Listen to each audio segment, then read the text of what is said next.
Good evening and welcome to Coshocton High School, as we're less than 40 minutes from Athens as a winner of tonight's contest between the Meadowbrook Colts coming in at 22-3 and the Tri-Valley Scotties entering tonight 20-5 are vying for the Division II Eastern District Championship.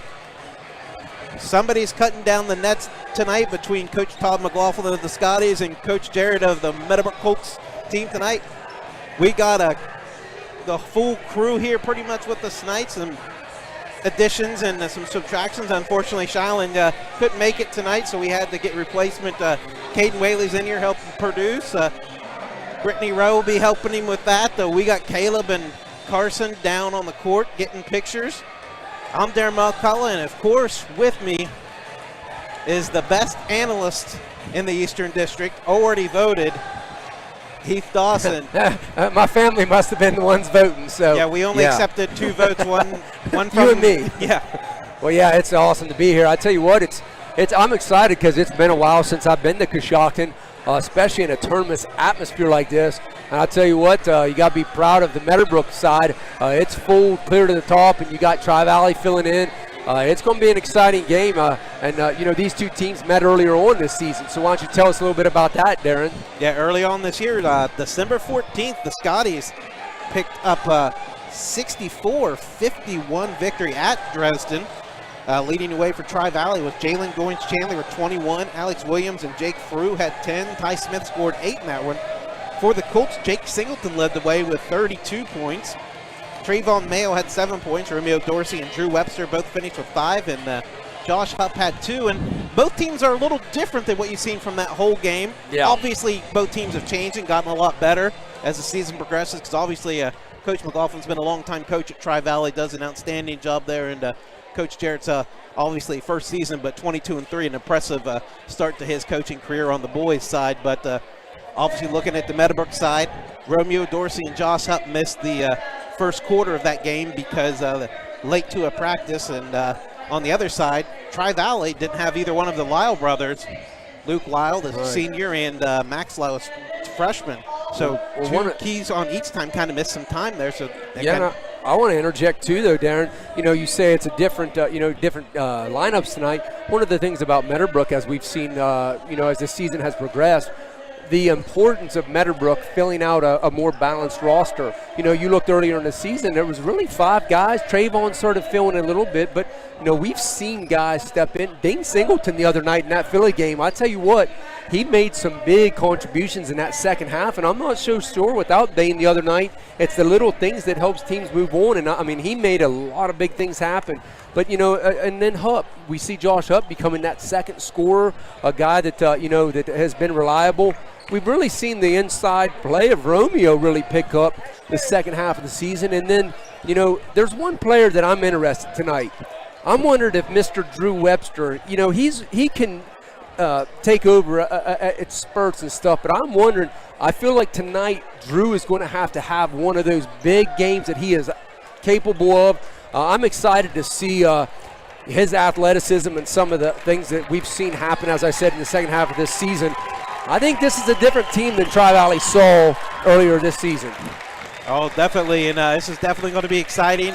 Both teams know it's a win, and you're going to Athens, and they are playing a stout opponent. And no, it's not the guy to my left. It's Heath High School, not Heath Dawson, who they're playing. So if they're playing Heath Dawson, it would probably be a blowout. But I'm definitely winning it. I'm definitely winning out exactly. with 80-12. So it's kind of like the Chicago Bears super fan who would win. Yeah, Heath Dawson. The Bears are God. The Bears. Probably a tie. 620-0. But obviously, they're playing the Heath Bulldogs, who were coming in the Central District ranked as the number 7 seed. Yeah, they're good. But they are currently, I think, 22-3.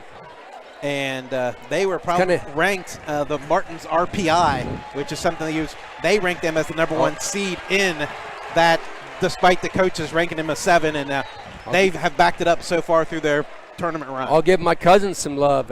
Derek, Brandon, Greg went to Tri-Valley, and then my cousins Scott and Sean growing up went to Heath. So I got to see my cousins this week for the first time. All of us were together in 25 years, so it was really neat to see all of them. But pretty much familiar with Tri-Valley and Heath sports, as as I said, my cousins grew up and played and within those school districts. Yeah, so it's definitely we're less than a minute till the national anthem. Looks like they're going to start it here a little early, so we'll take the headsets off and let you listen to the national anthem. We'll be right back behind us. With. So I wondered why everybody was looking at us. I thought we did something wrong. Yeah. So we'll be right back after the national anthem.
And when it's a big-time game, you got to have big-time officials. How about that Jose Davis, the former legendary Bel Air Big Reds QB, is the main official here tonight. He's going to handle the jump here between Dorsey and Neal as we're ready for basketball here at the Wigwam.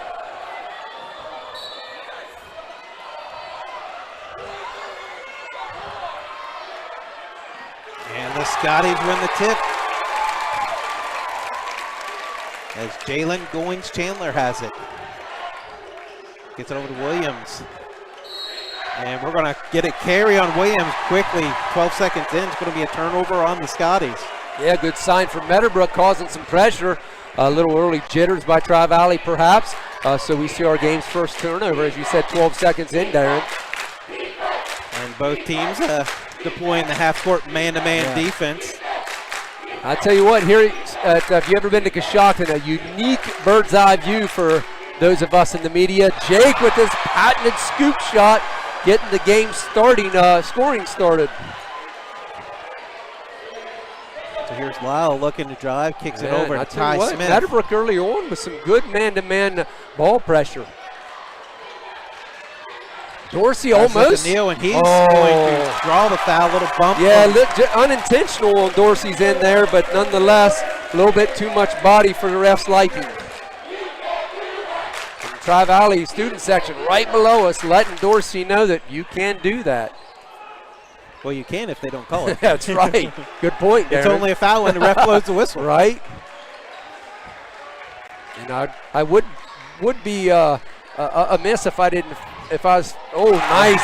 That as we just said, that guy Luke Lyle is a man after D-Train's heart as a fellow lefty. Oh, no, Darren. I'm not the lefty. That's the Greg Strasser, Tommy Strasser shooting left-handed. Singleton looking to drive. Kicks it out to Dorsey. Skips it over to Webster. Three, no good. Rebound by Williams. Yeah, Williams. Good look by Webster there. And Neal almost turns it over, finds an open man. Three, good. Jalen Goings-Chandler. And Goings-Chandler getting a little bit chippy at the Meadowbrook fans in the front row. I don't think they like that too much. It's a little cockiness early on. Looking, fall away inside the no good. Rebounded by Lyle. Yeah, very rare miss of everything by Singleton. Good man-to-man. Over. That's should have been a five. Yeah, seemed like the longest non-5-second count we've seen is Neal, lefty two, puts it up, no good. Rebounded by Jake Singleton. And great defense here by Romeo. But I tell you what, they're letting him play low too. And important too, because Romeo does have that early foul. Right. As Hupp's going to drive, dumps it off to Mail. Shot, no good. Rebound by Ty Smith. That's a great look inside, but Trayvon just can't get it to drop. No good. Rebounded by Singleton. That was Lyle on the three. And Jake with the step back three, and nothing but the bottom of the net. In Woody Biggs fashion, he rips the ropes. And we're knotted at 5. As Max Lyle's going to a scorer's table for the Scotties, the freshman standout. Goings driving high off the glass, good. And I tell you what, I think Goings might have got bumped there by Webster, but no call. Jake's got his shot blocked. That was by 44. That would have been Eric Neal. And Smith got the board. Yeah, man, we've got fast action everywhere. And here's Ty Smith looking to drive, doesn't have anything. Josh Hupp providing good defense. Steal, that was by Trayvon with the tip out there. And here's Dorsey up and nice good. move by Dorsey. So I tell you what, the action fast and furious, and Meadowbrook with the lead so far here. So Tri-Valley with 2 early turnovers. Whew, man, we might need a media timeout. We might want to put this game on half speed. No kidding. We'll be done. We'll be done by 7:20. Here's Neal driving baseline. Dorsey is cut off, and that's going to be a foul. They're calling it on either Webster or Singleton. I tell you what, I thought Smith got tripped up with his own feet, but they're going to call that on Webster. So Aaron Frew and Max Lyle are going to check in here for the Scotties. I don't know about that one, but I tell you what, you got to credit Romeo. I mean, he's given up a lot of size frame to Neal down low, but he is doing a stellar job guarding him. And as we see, as you said, the game's first sub comes in. It's Williams, guarded by Singleton. The handoff to Goins Chandler. He's looking to drive. Kicks it out to Lyle. Lyle gets in, fall away, left hand, gets the bounce. I tell you what, Lyle is very good at using his body to get the shots he wants. That's the second time he's been able to do that. And we're knotted at 7 again. Yeah, high-paced action here early on. So Williams guarding Singleton here up top.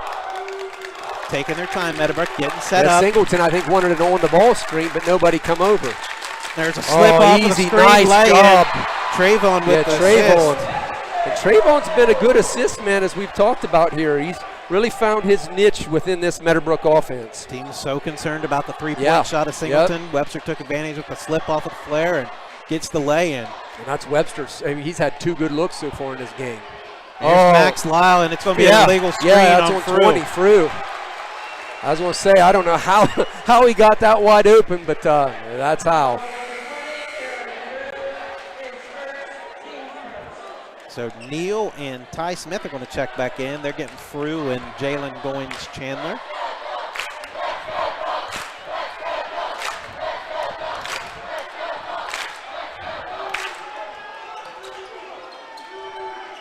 And, you know, something I'd like to mention, you know, we've been seeing Singleton getting double-teamed a lot up top, but the Tri-Valley Scotties not doing that early on, so Jake's had a little bit more room to work in this ball game early. Webster passes it over to Hupp. Hupp's going to throw it over top. The Singleton gets the layup. Nice. And good. Good placement on the pass. I was going to say, that's Singleton how you get a player to a spot. I mean, I would just throw it to a spot, let your guy get to it. And he's going to draw a foul. And that might be Webster. If that is, that's 2, and they can ill afford that. I think that's going to be his first because the other one was on Jake. They got Jake, Dorsey, and Webster. They did change that. All right. Good observation, Darren. So Meadowbrook with the early 4-point lead here.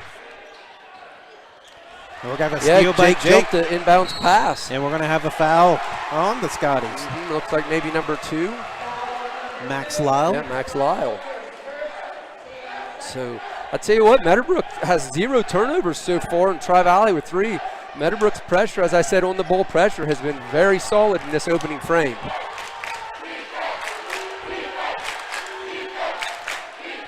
Up in the right corner. Dribbles up top. And we're calling for a carry. So you put the hex on the Colts. Yeah, I did. Their first but I'll tell you what, I think it might have been 5 seconds before the carry even. So nice job by Tri-Valley there. Meadowbrook just couldn't get into anything that they were looking to get into there. So Tri-Valley now a chance to cut into that Colt lead. And we'll take a Slurpee timeout as it's 7-11 here, 7-11. Even though the correct way would be, say, 11-7. I preferred the old Superstore Hills, the Icies. Man, Lyle is he's so smooth. Knocks it down. And, I mean, he is just, as Tommy says, eyes in skies and eyes. Yep. We'll give both of our colleagues a shout out. Now, if we can hit a bingo for Birdsong, we'll be all 3 of the legends. Nail over to Hupp. Corner to Webster. Nice Webster ball into Dorsey. Yeah, Dorsey going to work spinning, and they're going to have a reach in on Lyle, I believe. I think he got him with a push. Yeah, go call him a little hack. So Dane Singleton's going to check in for Dorsey with a minute 40.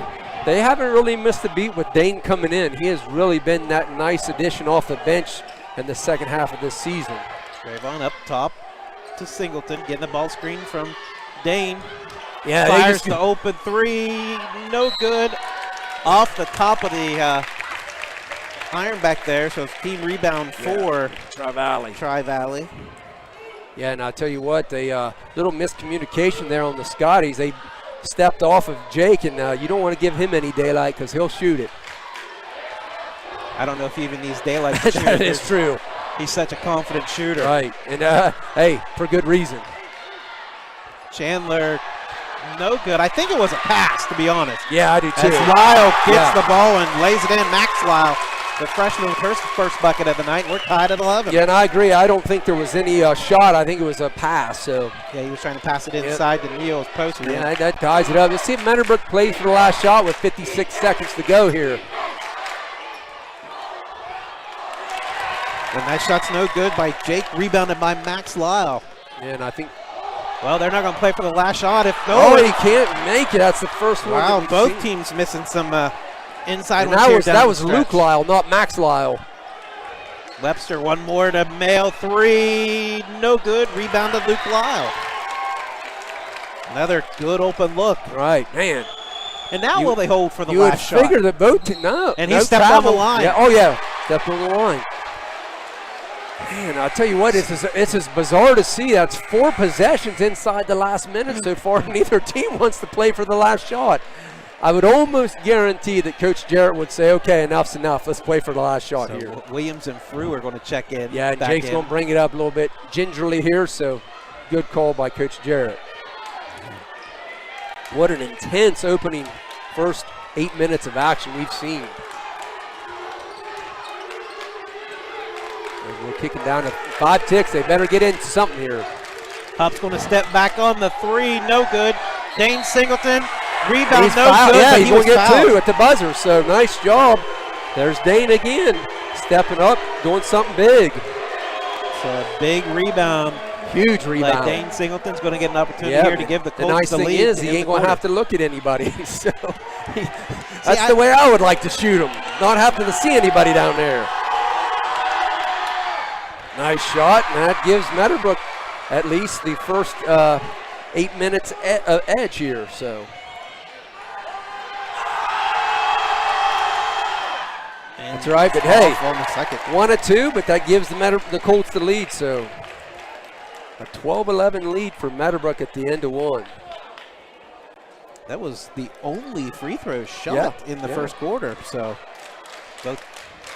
I'll tell you what, I don't even know what time it is, but I'll tell you what, 13 minutes is all it took to play that opening frame. I mean, that quarter flew by. And how about this? Got some people bringing waters out to the officials, making sure they're staying hydrated. Always looking out for the guys in the stripes.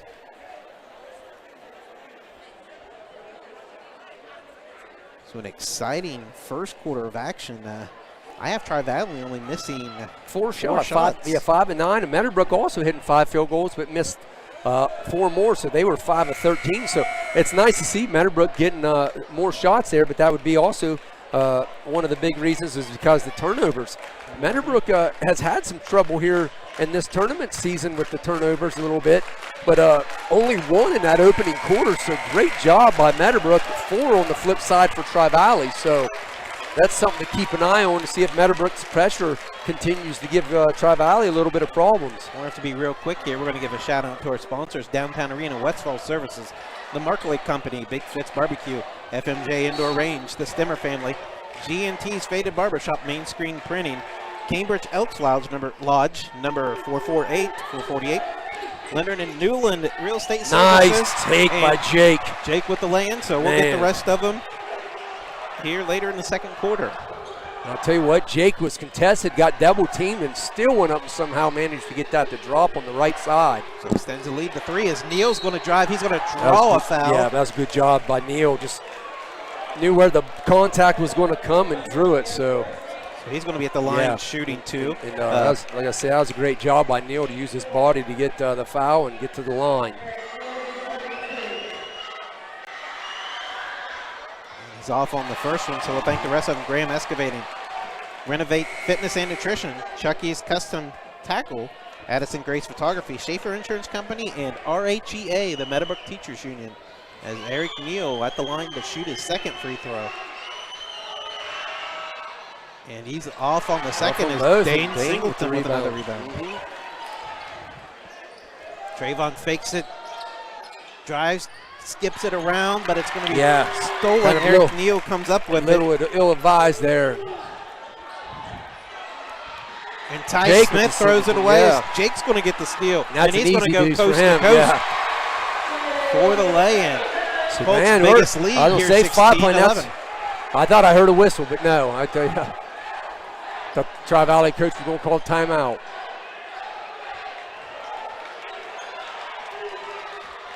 Goins looking to drive.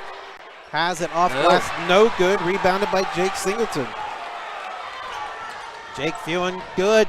Kicks it out. We're going to have an offensive foul. Yeah, and that's 2 on Jake then. You know, within the flow of the game, it's kind of hard to tell a player, hey, maybe that's where you pull up and shoot one there. But, I mean, he saw that 3-point opportunity in the left corner, there, or right corner. But so, yeah, that's Jake's second. So there's a big call there. So Jake won't be able to be as aggressive probably on the defensive end either. Max Lau with it. He tries his own little scoop, and he's good. That was a great take. Wow. And I tell you what, Jake was right in his face on that too. And I was expecting to get, he's a freshman chant from the Tri-Valley bench, or Tri-Valley student section, but we didn't get it. And I just amped it up for him.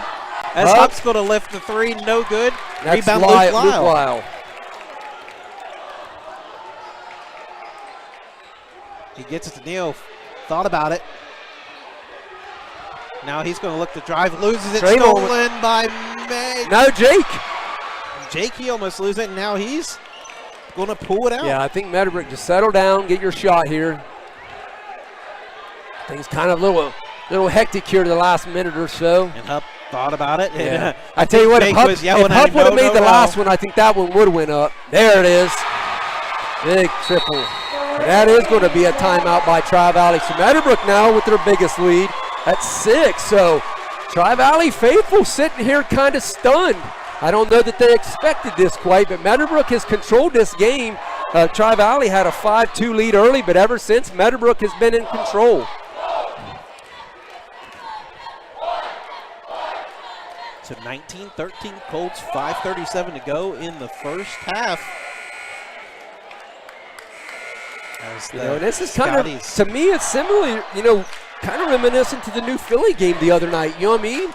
Meadowbrook just, never really they had a moment or so here or there where it seemed like maybe things could get away from them. But I tell you what, it's very reminiscent. They have stepped their game up this tournament season, against Indian Valley specifically, and then the last 2 games, Philly, and then this game early on. So you got to be impressed with what this Meadowbrook team has done. Tri-Valley, the number 1 seed coming in here. And they were the number 3 seed. Number 3 seed, yes, that's right, I'm sorry. They were the number 1 seed in our bracket. Yeah, New Philly the number 1 seed, my bad, yes. We had these guys at 1-2 in our brackets. Right. And, you and I both thought that. And ironically, here we are. Ty Smith looking to drive, baseline, cut off by Mayo, kicks it out to Max Lyle. He's looking around, he's going to look to drive. Almost got the steal. And he's going to shoot the 3, no good. Rebound. Oh, what a block by Webster. Webster says no. That was a great rebound by Goins Chandler off the Max Lyle missed 3, and he tried kicking it to Luke Lyle, but Drew Webster says Webster no said, soup for you. Get that out of here. Don't bring that weak stuff here. They get into the post to Lyle. Dane's doing a great job down there. They wanted to travel. Trayvon. And he's going to pick up the foul. Yeah, that's probably a good foul by Trayvon. Got caught leaning a little bit, and Ty Smith just kind of blew by him. So you'd rather him have to go earn them than get an easy bucket, especially with Trayvon only having no fouls. That was him being his first. And Ty Smith cashes in on the first as Alex Williams will re-enter for Luke Lyle for the Scotties. Tri-Valley's first point from the line. And he knocks down the second. Yeah, there was no question. Those were both bottom of the net. So nice shots by Ty Smith.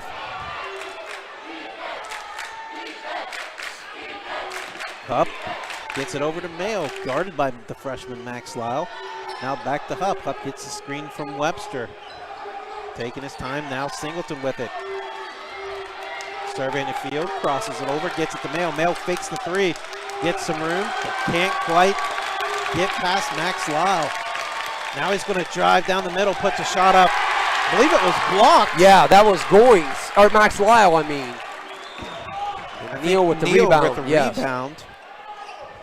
And I think, I'll tell you what, I think Alex Williams might have had the block, as that's going to be possession back to Tri-Valley. Yeah, he went to shoot it, but I don't think it was an actual shot. He kind of lost it coming up. Yeah, he lost it, and I think Meadowbrook must have tipped it out. But Luke Lyle checking back in for, and I tell you what, Lyle, checking back in for Max Lyle. Trayvon went to shoot that three. And they have Lyle, 6 guys on the. Yeah, they do. Lyle was up in Trayvon's face a little bit, and I think Trayvon took it personal and tried to attack the rim, and just kind of got cut off there. So Ty Smith guarded by Mayo. Going to get the screen from Frew. He's going to lift just inside the free throw line. No good. They ain't come out there to contest that.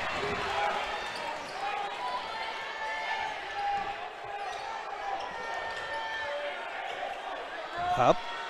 Looking to drive. We're going to have a block. That's on 23, Luke Lyle, yes. That's going to be the 15th foul on the Scotties. So we're up 5-5 for the Scotties and 6 for Meadowbrook. So foul situation update there. And that's a second on Lyle. Yeah, that's a big. So he's going to take a seat. Yeah, and that's he was their bread and butter in the first quarter. Had 6 in that opening frame.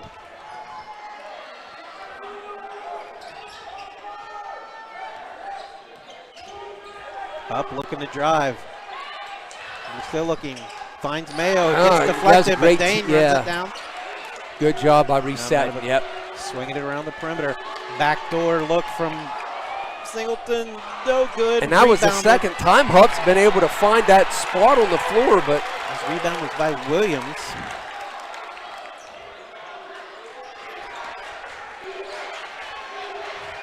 Backdoor, Max Lyle, no good. Drop it. Rebound, Webster. Man, both teams getting looks, but nothing will drop for either right now. And we're going to get a timeout. Probably a good one here. So Coach Jarrett sees his team kind of getting a little fatigued. As, I think it was they've only played 6 so far. And get a little bit of a breather here. We haven't seen Easton in the game yet, so as you said, only 6 so far. Usually he'd play 7, but probably a good use. And we talked about that the other night in the Philly game, about how Coach Jarrett will use those timeouts for extra breathers at time. And we saw that work to their advantage on Wednesday night, as Coach Jarrett used 2 of those timeouts, just kind of sit them down, let them catch their breath and get back into it. So I think it's kind of another one of those timeouts that he's using here. And here's a fun thing that we haven't brought up. Ironically, both these teams were in the same position some 2 years ago in a district final. You and I did the live stream at Muskingum University. Muskingum, that's right. Where both teams that season ended, unfortunately, after that game, as COVID struck and canceled the rest of the basketball tournament. Pretty crummy. I was looking forward to that. Meadowbrook's had it strike to them twice now, you know what I mean, with where they had to, you just feel like Meadowbrook had that team that was going to go far, you know what I mean, in that season. Meadowbrook won that contest 61-28. Yeah, it was a dominant performance. And the kind of cool thing is you got Jake Singleton, who scored 19 points, is playing in this game. Then you got Luke Lyle, who scored 6. Jalen Goins-Chandler, who scored 4 in that game. And Ty Smith, who had a free throw, all playing tonight in that game. As Jake's three-point attempt's no good, rebounded by Max Lyle. Nice strip by Jake. But that's right. That game, it was the next game that we were going down to Athens, where we got word that I can't remember who they were going to play. I believe Logan Elm. Yeah, Logan Elm. That was the game. That was the one I was looking forward to. It stunk because we felt like Meadowbrook was definitely a state contender that year. Year before, remember, they played Trotwood Madison. Looking, that's deflected, but Neal's able to run it down. Now he's looking to drive, doesn't have anything. Cut off. Max Lyle's got room. Shot fake. Up off glass, no good. Neal keeps it alive. Still alive. Gets it out to Lyle. Lyle shot no blocked good. By Jake. Twice. So I believe Lyle ended up shooting 3 times there. Jake gets a block. The Scotties faithful can sense that their team is clawing back into this game. Meadowbrook needs a bucket in the worst way here. Here's Jake looking to drive. Cutoff finds Mayo, open three. No good. Rebounded by Goings Chandler, and he's going to draw a foul. I believe it was Mayo who tripped him up. So both teams kind of struggling from the outside a little bit, as there's only been a combined 2 threes, one each.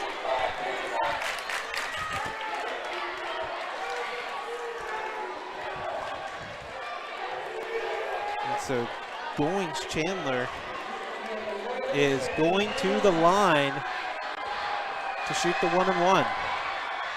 And he buys the first one. Cuts it to a 1-point game with 2:04 left in the opening half.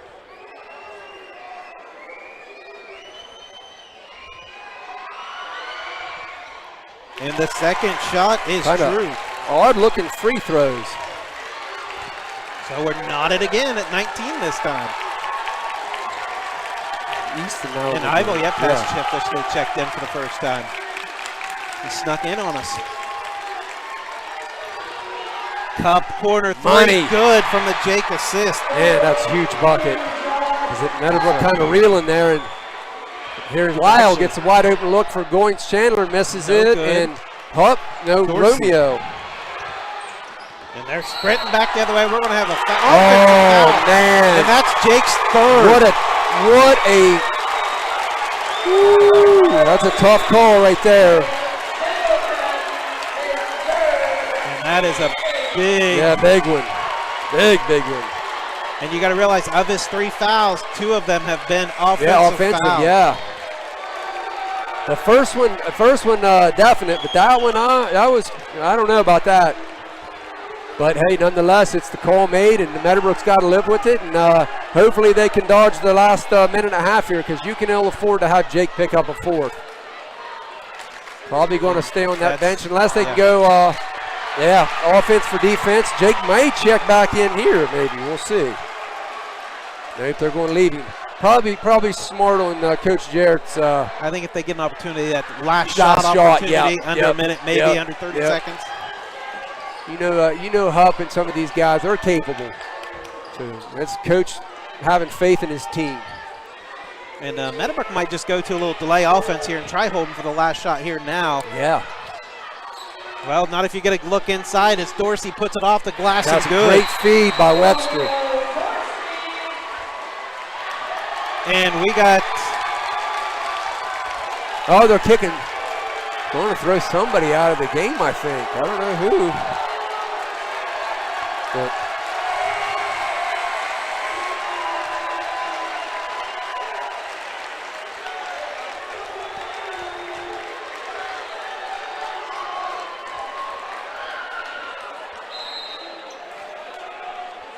so 24-19, under a minute to go.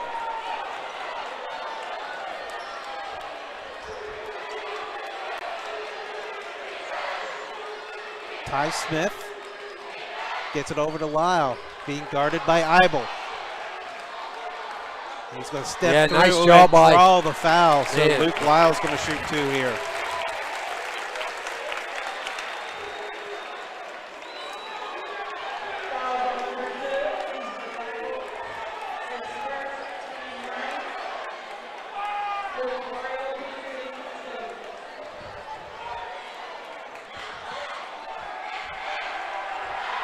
Tri-Valley cheerleaders out on the floor, and I don't know if I've ever seen that. They're almost clear out at the free throw line. As Lyle cashes in. I'm surprised the refs ain't going to say something about that, having them on the floor like that.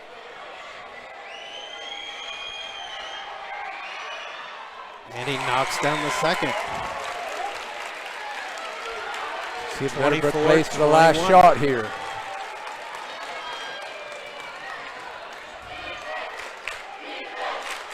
Nice job getting it across. Quickly gets it across. He's driving. Off glass, no good, but he's going to draw a foul. Great job by Hupp attacking the rim. And that's Neal's second. So we're getting a bunch of players here Jake with 3, Dorsey with 2, and then 3 players, Lyle, Neal, and Frew with 2 apiece for Tri-Valley. So some foul trouble for both squads here. And Hupp cashes in on the first. So 7 points now for Dane the going to senior. come in. That's Good that's decision there. Great decision. You don't want Dorsey getting his 3rd. And Dane, let's face it, Dane has done a great job defensively tonight as well. Great job by Hupp. So Hupp, 8 points now in the game. Been helping provide some of that scoring artillery for Meadowbrook.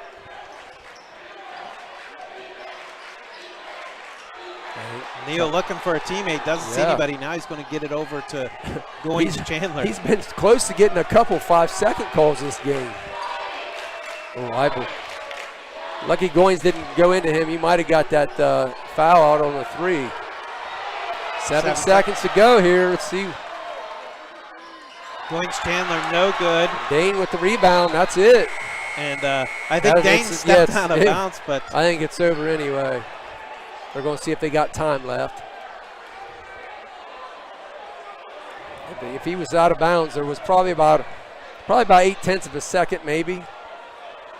They're saying 1 second. Yeah, I was going to say it was about 8/10 of a second when I looked up there, so probably just about right. So you got on that. Let's go back. Goins Chandler with the shot, and then Dane with the rebound and the stepping on the out of bounds line. So Tri-Valley enough time to catch and shoot here. And watch maybe a lob that's here what to I was Neal. going to say. You definitely don't want no lob. Let him go up top. And that's what the look is. The look was a lob. They throw it up, steal and by it's Hupp. steal by Hupp. So Meadowbrook a 5-point lead here at the half. Great opening 16 minutes for Meadowbrook. So we're going to head into the half here. Colts on top 26-21. We'll take a quick break, and we'll be back with first half statistics and analysis here on the KGP Network.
Welcome back to Coshocton High School.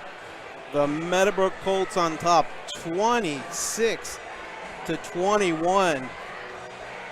And we got a thrilling first 16 minutes of basketball as the Meadowbrook Colts are coming back out onto the court for warm-ups here at halftime. Looking down at the end of the first quarter, the Meadowbrooks cling to the slimmest of leads as Dane Singleton split a pair of free throws at the buzzer to give the Colts a 12-11 lead. Meadowbrook extended that to as much as 6, 19-13, and ended the first half with a 26-21 lead over the Scotties. That's where we set right now. Looking down, scoring will start first for the Scotties. They're led by Luke Lyle with 8 points, Max Lyle with 6, Jalen Goins-Chandler with 5, and Ty Smith with 2. For the Colts leading the way, Jake Singleton with 11 points. Josh Hupp, big second quarter where he hit a pair of threes and cashed in a couple free throws, has 8 points. Romeo Dorsey has 4 points. Drew Webster with 2 and Dane Singleton with 1. That's the individual scoring. So let's kick it over to Heath for the team and individual statistics. Okay, for the Meadowbrook Colts shooting-wise, second quarter a lot better. They opened the first quarter 5-13, second quarter 5-10, so 10 of 23 total, 3 of 10 beyond the arc. On the flip side, the Scotties finished 7 of 18 and 1 of 3 from three-point land. As far as team statistics, Tri-Valley an edge on the glass, 17-11 for the Scotties. Their leader would be Luke Lyle with 5, Max Lyle with 4, Alex Williams with 3. On the flip side for Meadowbrook, their leaders are Jake Singleton with 6 and Dane Singleton with 3. As far as assists, Meadowbrook ended up with 5 assists, Jake having 2 of those. They had 5 steals, Jake with 3, and then 2 blocks. Webster and Jake each a block. For the Scotties, they had 2 assists, 1 apiece by Lyle and Neal. They didn't come up with any steals because, here I'll tell you that in a second. As far as blocks go, they had 1, and that was Max Lyle.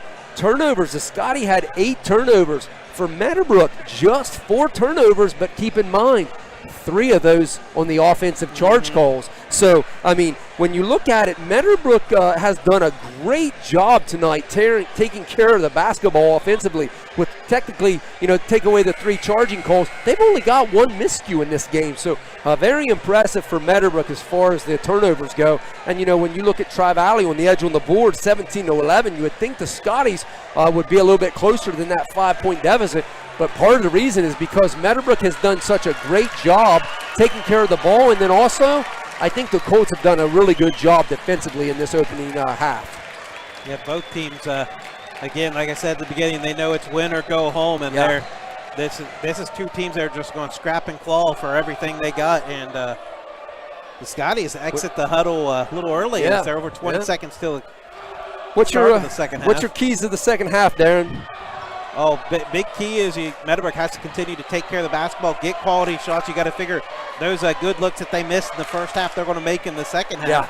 And then if you're a Tri-Valley fan, you got to realize this is probably one of their most talented teams they've had in a long time. They're good every year, but they're coming this quarter. Know that. And they are missing already. So with the miss, Dorsey with the board. And I tell you, one of the things for Meadowbrook, Mr. Singleton has to avoid that 4th foul here. And, he cannot pick up a 4th foul in this third quarter. And Dorsey's played a lot out on the perimeters. He's now going to attack and kick it out to Webster.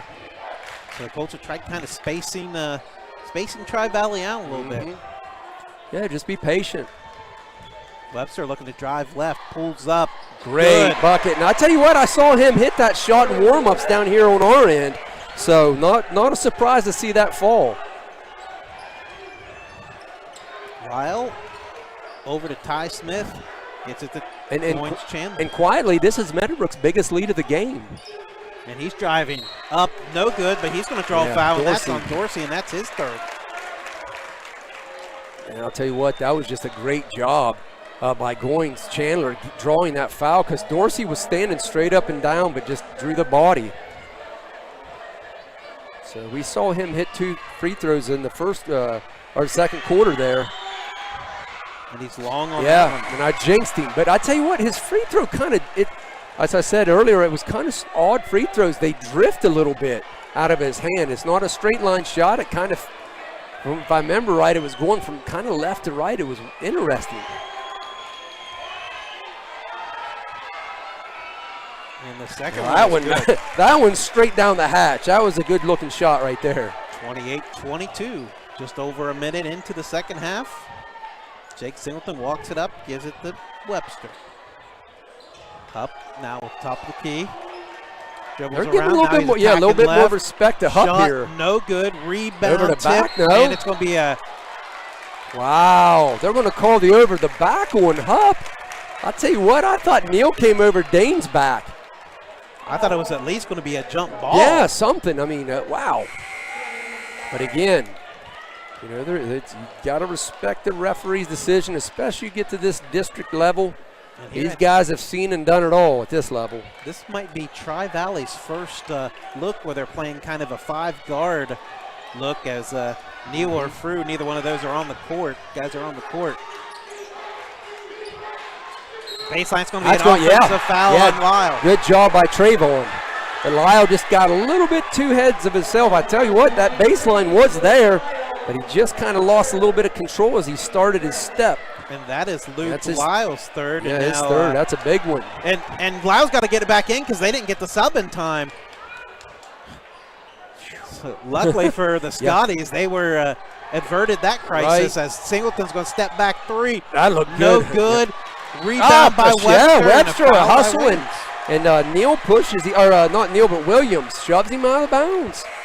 So now Drew Burkhart's going to check in for Luke Lyle. That's his. I think this is Burkhart's first action of the night. Yes, this is first. Yep.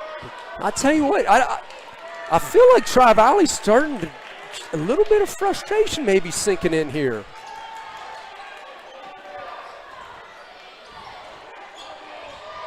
I'll tell you what, Max Lyle just got away with shoving Jake because he was trying to go around through that screen. Mayo with it, gets a screen from Singleton, over to Webster, spins around, kicks it out to Webster. He's going to lift the 3, no good, rebounded by Max Lyle. And here comes the Scotties as Lyle dishes it off to Burkhart. Welcome to the ball game, Drew Burkhart. He's going to have his first bucket. Yeah, and that's a big bucket for Tri-Valley. Cuts it to 4. Yeah, if you're Tri-Valley, in the Tri-Valley side, you just feel like you've been fighting an uphill climb this whole game. But yet, here they are sitting 4 points back. And Jake's going to lose it. That's going to be number 4 right there. Wow. And Alex Williams for Tri-Valley, he gets up, he's fired up. A big offensive foul there as Easton Eibel's going to check in for Jake. And that's not what you wanted if you're the Colts.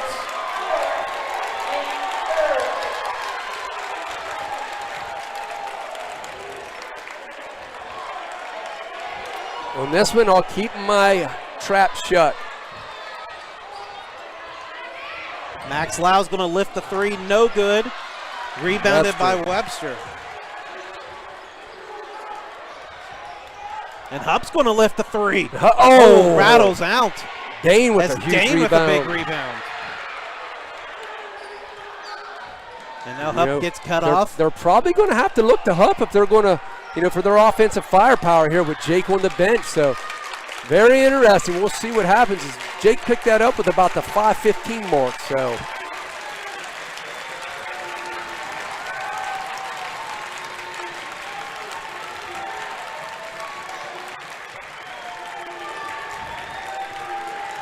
I know there's a lot of people said that the role players have to step up, and so far tonight they are stepping up, and they're going to need them to take another step up the ladder here. It's time now. This is where I said in the pregame show that it's maybe Mr. Webster's time as he loses it. And that's stolen by Williams, and I think, did they call that? I couldn't see if they. I thought they were going to call intentional, no, but just a regular foul. So. Ty Smith is going to be at the line, and that's Mayo's third. And Coach Jarrett wants a timeout as the foul trouble, fouls are starting to creep up on the Colts here. Yeah, you kind of feel this game. I don't know if slipping away is a proper term, but I'll tell you what. I mean, Meadowbrook's leading by 4, but with Jake on the bench, they've only scored that opening bucket by Webster, so they've only scored 2 in the first 3:53 here. It just kind of feels like things are starting to tilt a little bit towards Tri-Valley's way. So probably a good timeout, but I tell you what, it's going to be interesting. Meadowbrook's going to have to find a way to score, and that's probably what Coach Jarrett's saying. Hey, guys, settle down. We're fine. Find your shots. You know, Hub's a capable scorer, but they're going to have somebody. It might be time for Dorsey down low. They're going to have to draw something up to get some offensive going here. And you and I both talked about it at halftime off the air. We said both teams have kind of got away with some stuff. Well, right now in the third quarter, it seems like the officiating crew has kind of started to they've tightened it up. You're right. It's definitely tightened up. But again, Meadowbrook fans aren't going to like it. They've got called 4 times, and Tri-Valley has 2. So, you know, and Meadowbrook's starting to get a little foul trouble. A lot of the fans definitely didn't like Jake's offensive foul. He's got three of his 4 fouls on the offensive side, getting called for charges. So, been a tough night to watch if you're a Meadowbrook fan as far as that goes. But I'll tell you what, Ty Smith, that's a guy you don't want to foul and put to the line, because he is definitely silky smooth from that charity strike. And he knocks there ain't no jinxing that fella. That's about as pure of a free throw shooter as I've seen. So now we're back to 2, 28-26. Tri-Valley outscoring the Colts 5-2 here through the first half of the third quarter. Remember, Meadowbrook went up to start this quarter up by 7 and looking like things were starting to go their way, but boy, has the tires. He's going to get called for an offensive foul. Definitely a push off there. So you don't want to do that out right in the wide open with the refs being able to see that. So, yeah, you can, this might be one of those instances where you may have to put Jake back into this game. I know it's crazy to say, but I mean, right now, it is. If Tri-Valley scores here, this side of things, of the stands, is going to go erupt into bedlam.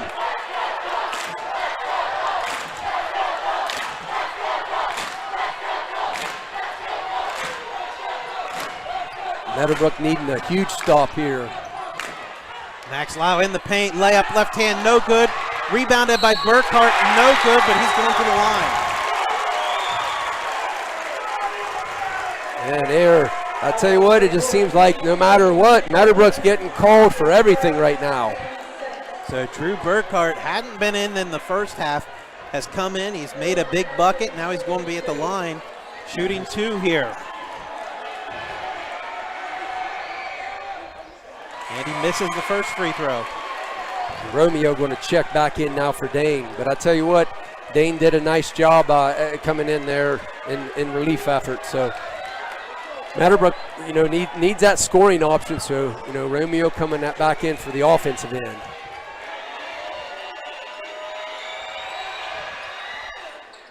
Burkhart, no, and that would be Hupp with the rebound. So around, hit about everywhere on the rim. I'll tell you what, that's a huge opportunity wasted for Tri-Valley. And here, Dorsey immediately goes into him, but he can't come up. And Boyce Chandler with the rebound. Now Tri-Valley another chance to tie this contest or take the lead. Max Lau hits a cutting. Burkhart almost loses it, retrieves it. And Coach McLaughlin wants a timeout. He wants to get Luke Lyle back in and Eric Deal coming back in. Now remember I said that they played that 5-guard lineup with Neal and Frew both out. That's when they made the run. I was going to say, that's now when Neal's going to check out. Our buddy TJ Mitchell, while we have a timeout, he texted me and said some of the players on his 3rd grade basketball team at John Glenn's watching tonight's game, and he wanted to say congratulate them on a great season. I think finished 20-5. He said he'll take credit for the 20 wins, and Coach McCauley will take credit for the 5 losses on their slate this year. And obviously our other good buddy Sean Mitchell, he's watching the live stream, coaching a youth team, his son youth Meadowbrook team, his son Caden Mitchell plays on.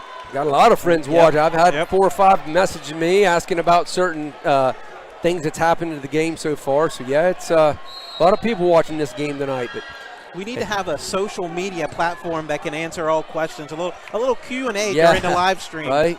As Ty Smith is going to get called for. Oh, my. I'd say, wow. Man. I mean, Ty Smith.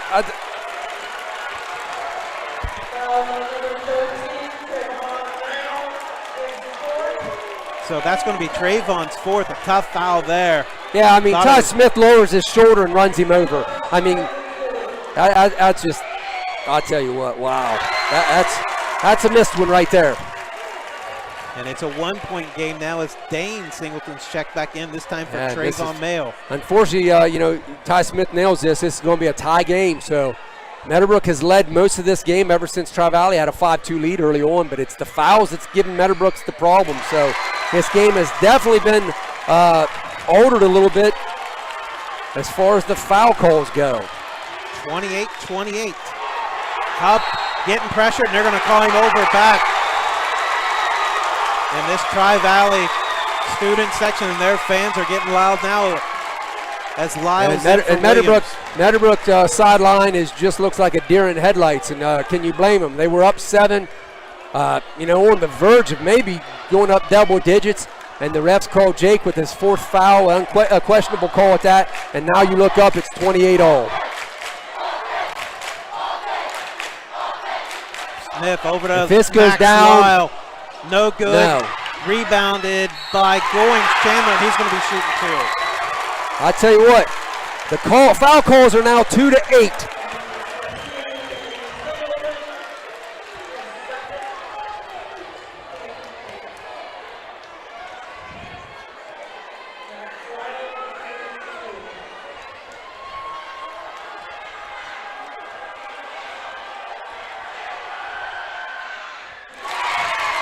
That was Max Lyle. I thought it was Goings Chandler who got that rebound. No, he shot it, and Max Lyle was underneath Goings and got Chandler it. Shot the three. Yeah, and then they got Webster on the block. So now Tri-Valley with now the lead, and now the 2-point lead. So this game has definitely been altered. And all of a sudden, Meadowbrook needs a bucket in the worst way here. And that's Tri-Valley's first lead since 5-2. Yes. Up, gets a screen from Dane Singleton. Couldn't quite feed him as he was rolling off of it. Dorsey's going to shoot the three. No good. Dane, no. Ty Smith is going to get the rebound. That probably is Romeo Dorsey's forced three, as this has to be an offensive foul. Yeah, I was going to say, I might have thrown the headset across the gym and walked out if that would have been not a foul, offensive foul. I tell you, man. So that's going to be the charge on Max Lyle. Josh Hupp, good job sliding underneath there, taking the charge, getting possession back to the Colts. Of course I wouldn't have done that, but I tell you what, it just seems like Meadowbrook has just had everything that could go wrong this quarter. It has. And Tri-Valley going to apply a little full court pressure here. Meadowbrook struggling to get it in. Better get it. And there's Hupp's going to get it. Now they have numbers looking to attack. And that's going to be a block. Good call. Neal was set forever, but I think he just might have leaned at the last second. But I tell you what, if that would have been a charge call, I don't know how you could have questioned it. I had one of those ones where you say, hey, either way there. Well, Hupp got about as close to him as he could and then stepped to the left, and Neal tried sliding just the least over there. His free throw is off the mark as Luke Lyle's going to check in for little brother Max Lyle.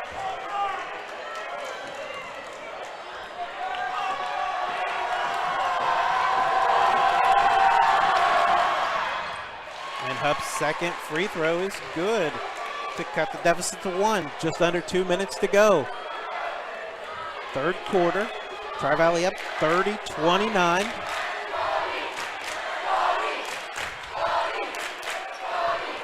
Neal with it, guarded by Webster. He's going to hand it off to Ty Smith, looking, spinning around. Gets a backdoor look. Doesn't have anything. Alex Williams finds Neal. Reverse layup, good. Good ball movement there by the Scotties. Gets the lay-in.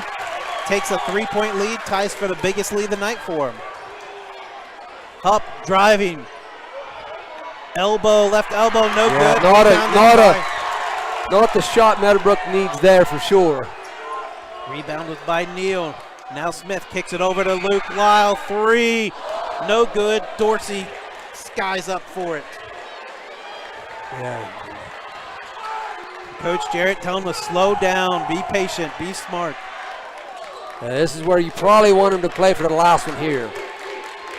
Ivo guarded tightly by Alex Williams here. He gets it over to Webster. Webster's got a lane. Oh. Pulls up from the elbow, falls away, or free throw line falls away, no good. Rebound, Dorsey, but Dane Singleton couldn't quite catch the pass, and it's going to be a turnover on the Colts.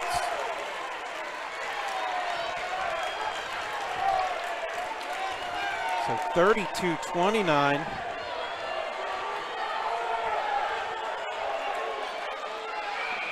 Goins Chandler driving up off glass, no good. Rebound Neal, shot up, no good. Rebound Dane Singleton, and he's going to be fouled. So first it was Goins Chandler, then it was Eric Neal, and then Dane's credited with the last rebound. Jake's coming in for some offense here.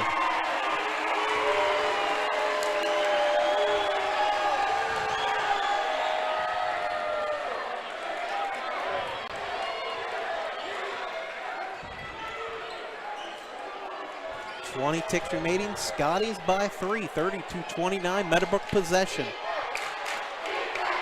Good thing for the Colts, they have the possession arrow here to start the fourth quarter. As long as there's no jump balls, they have a chance to possibly get a bucket and then take the lead to start it. Oh, great feed, and one. Wow. Nice find by Hupp as the time was quickly ticking away. They needed that bucket badly. So good find by Hupp. If Dorsey can hit this, I'll tell you what, that now will be a tie game, and that was Neal's third. So now another player kind of finding himself into some foul trouble. Coach Jarrett and his staff wisely get Jake Singleton out. Yeah. 3.3 to go. Dorsey's going to step to the line here, look to tie it.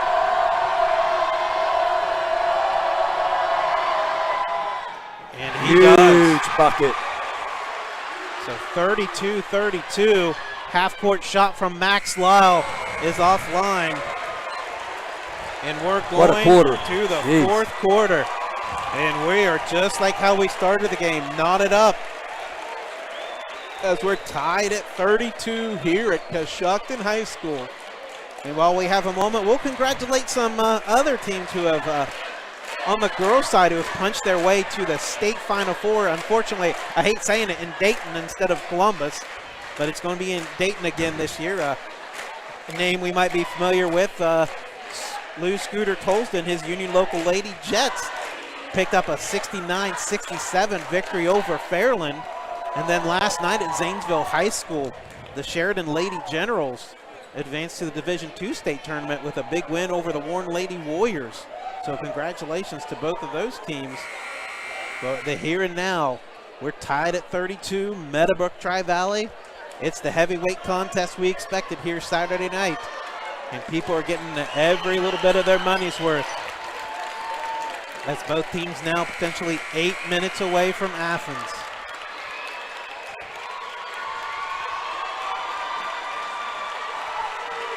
It'll be Meadowbrook possession. Trayvon Mail, Jake Singleton, Josh Hupp, Romeo Dorsey, Drew Webster in, starting 5. Alex Williams, Jalen Goins-Chandler, Max Lyle, Ty Smith, and Eric Neal for the Scotties. And it's going to be it is going to be stolen. This time Alex Williams off the glass and good. So Alex Williams, one of those scrappy players for this Tri-Valley team with a big bucket. Yeah, that was a nice job by Williams. Kind of just a little bit of lackadaisical there by Meadowbrook, and Williams catches him sleeve and gets it easy deuce. Mail looking around from the corner, doesn't have anything. Gets the screen from Dorsey. Yeah, I was hoping Dorsey would roll. In the baseline, looking to attack Neal. Driving, spinning, gonna pull up, no good. Rebound, and Jake was out of bounds as he tipped it back in. It's going to go to the Scotties.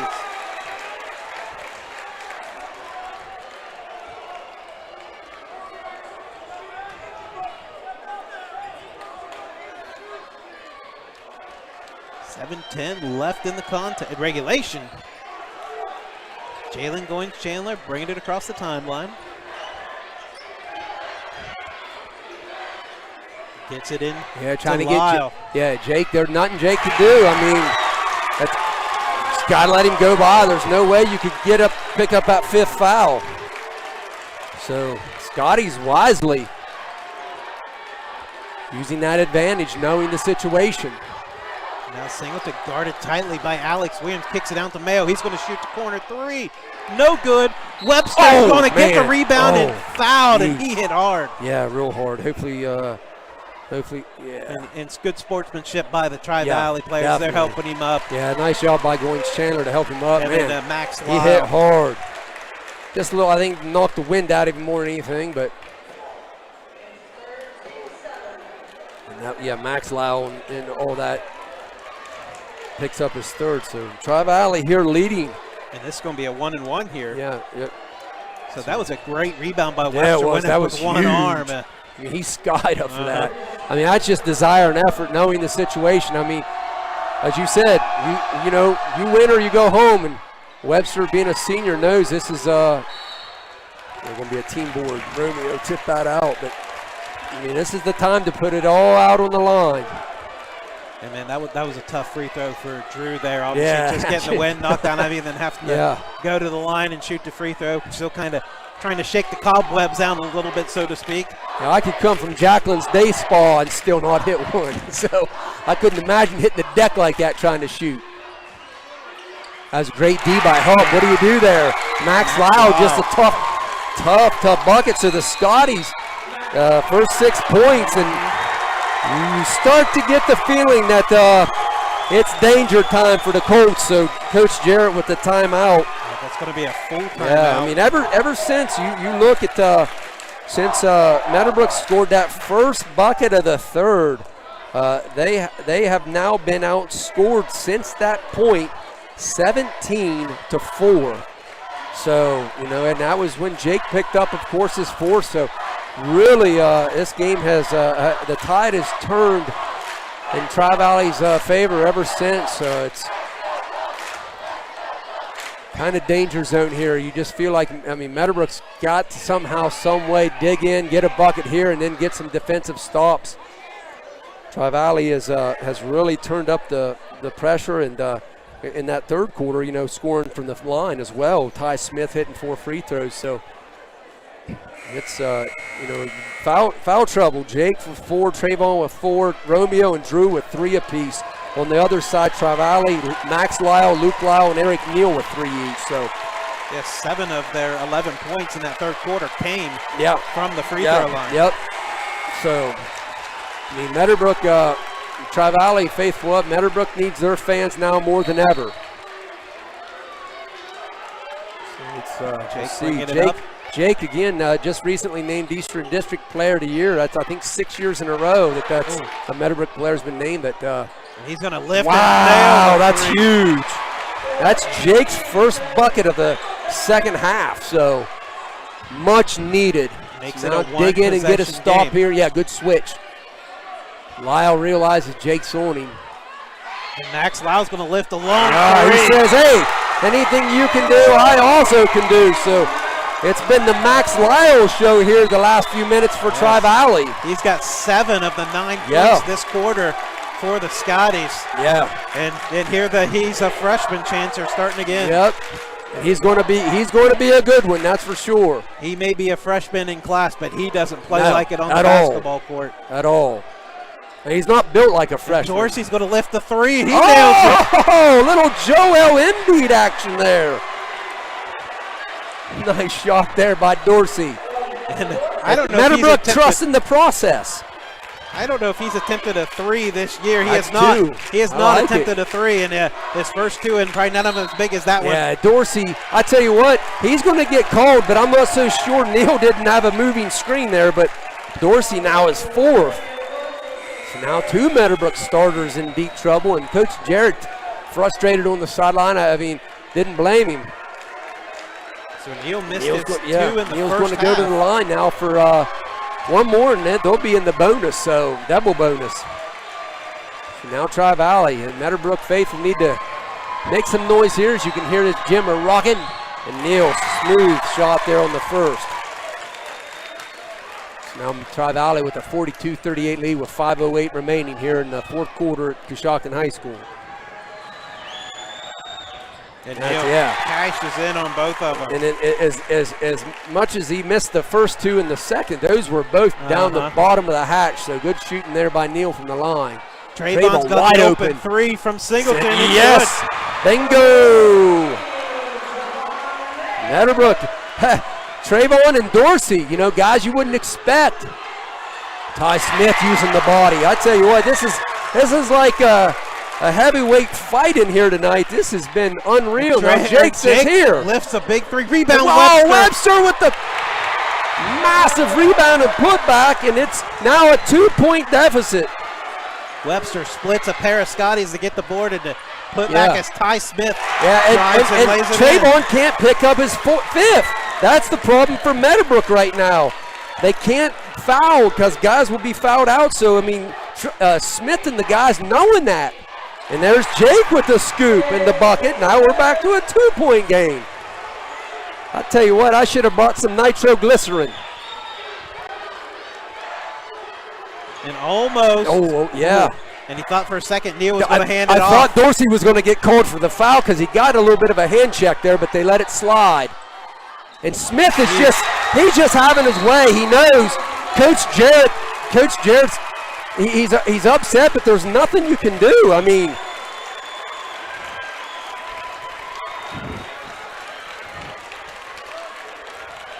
I'll tell you what, Smith, that's back-to-back buckets, knowing he's had Jake on him and Trayvon. He knows that they're not going to foul. So smart offense by Tri-Valley there. So we did have ourselves a low-scoring contest, but it's just went cuckoo this quarter. Both teams have put the points up here in this quarter.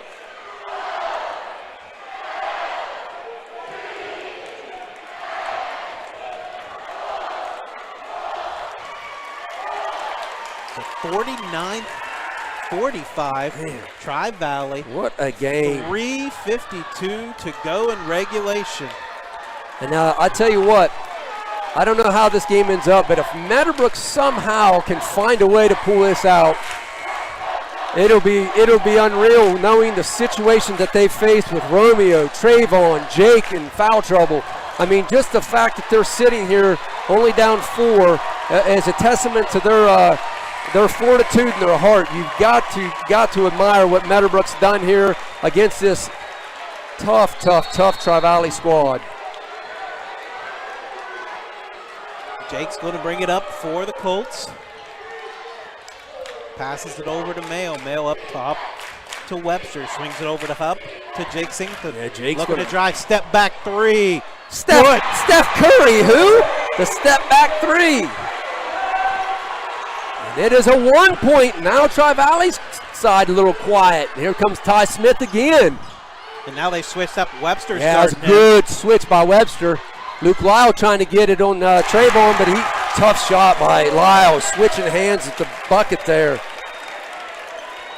So it's a 3-point lead here. Jake over to Hupp. Man. To Mayo, back to Jake looking.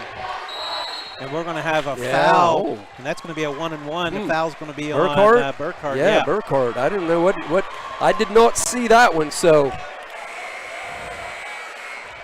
Burkhart didn't like it either. So Dorsey, who just hit a free throw, member at the end of the third, a big and one. Dorsey now stepping to the line for his second attempt of the night. So big opportunity here for Meadowbrook to score with the clock stopped at 3:04 mark.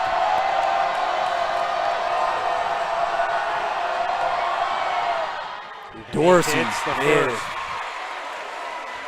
Big free throw by Romeo. Yes, big free throw. This is important here as well. Cut it back to that 1-point lead. And Meadowbrook, unfortunately, they've just not been able to get the stop down here on the other end. Tri-Valley, I think, has scored on their last 4 possessions. And Dorsey says, here, let me show you how to knock these down from the line. So now Meadowbrook needing a stop in the worst way as we go under the 3-minute mark here in the district championship at Coshocton High School. Neal looking around. Gets it off to Ty Smith. He's in the paint driving. Layup, no good. And he Rebound can't make it, Webster. Yeah. So now the opportunity for Meadowbrook, and he finds Dorsey wide open, and Meadowbrook takes the lead. Jake Singleton with the find to Dorsey down low. Wow. So the Colts lead now 52-51. Max Lyle off the glass. Yeah, tough, the freshman. Big shot by Max Lyle with the answer. Like I said, man, I feel like I'm ringside for Tyson Holyfield back in the 90s. Jake, fall away three. No good. Hits the cable. Man, and that's unfortunate for Meadowbrook because Webster was there. That was going to be an easy putback. But give the team rebound into Tri-Valley. Here's Max Lyle in the paint. Puts it up. Yeah, very tough one. Oh, that's rebound. Neal. I tell you what, he's lucky to get a timeout. Yeah, I tell you what, he's lucky he didn't call with the travel as he took some steps there on that offensive board. But yeah, gets the timeout. So timeout, Tri-Valley. Darren, man, are you 2:01? I tell you what, regulation. I'm going to ask Caleb for a second paycheck on this one because I tell you what, this has been quite a game to call. I just got a comment saying, man, you all's commentating is awesome. Somebody else just said, same thing, Heath, your commentating is awesome. I hope we do a good job. Darren and I enjoy doing this. This has just been crazy tonight.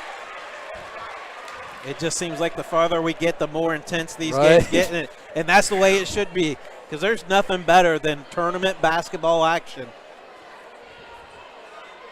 So Tri-Valley on top, 53-52.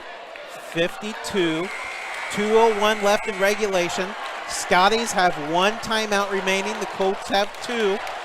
So a big thing to watch as we get later in this game. 53-52, and you wonder if they're going to try to maybe just milk the clock a little bit, or if they're going to try to attack Jake. Let's see what happens here. I'm interested to see what they've drawn up here. Ty Smith with it.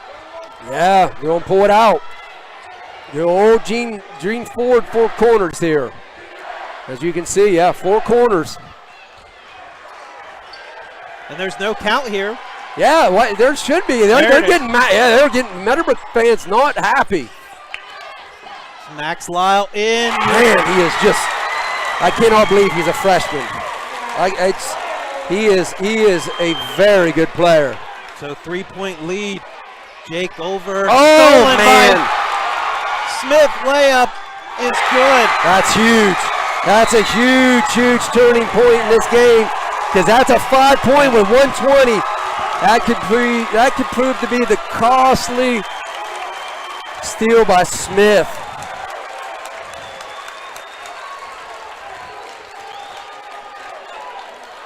Man. Yeah, you look at this, when you think of a game of this magnitude, you know, you're used to seeing the upperclassmen, the seniors, step up. But you look on that Tri-Valley side, Max Lyle, the freshman, 11 points this quarter. So, man, he has been their catalyst. Ty Smith also with 8 this quarter. But I tell you what, Max Lyle, what a freshman, man. Mm-hmm. Yeah, and I'll tell you what, yeah, Bill Scarborough messaging me here. So, got, like I said, a lot of people messaging tonight. It's always good to have that support from your Meadowbrook friends and faithful out there.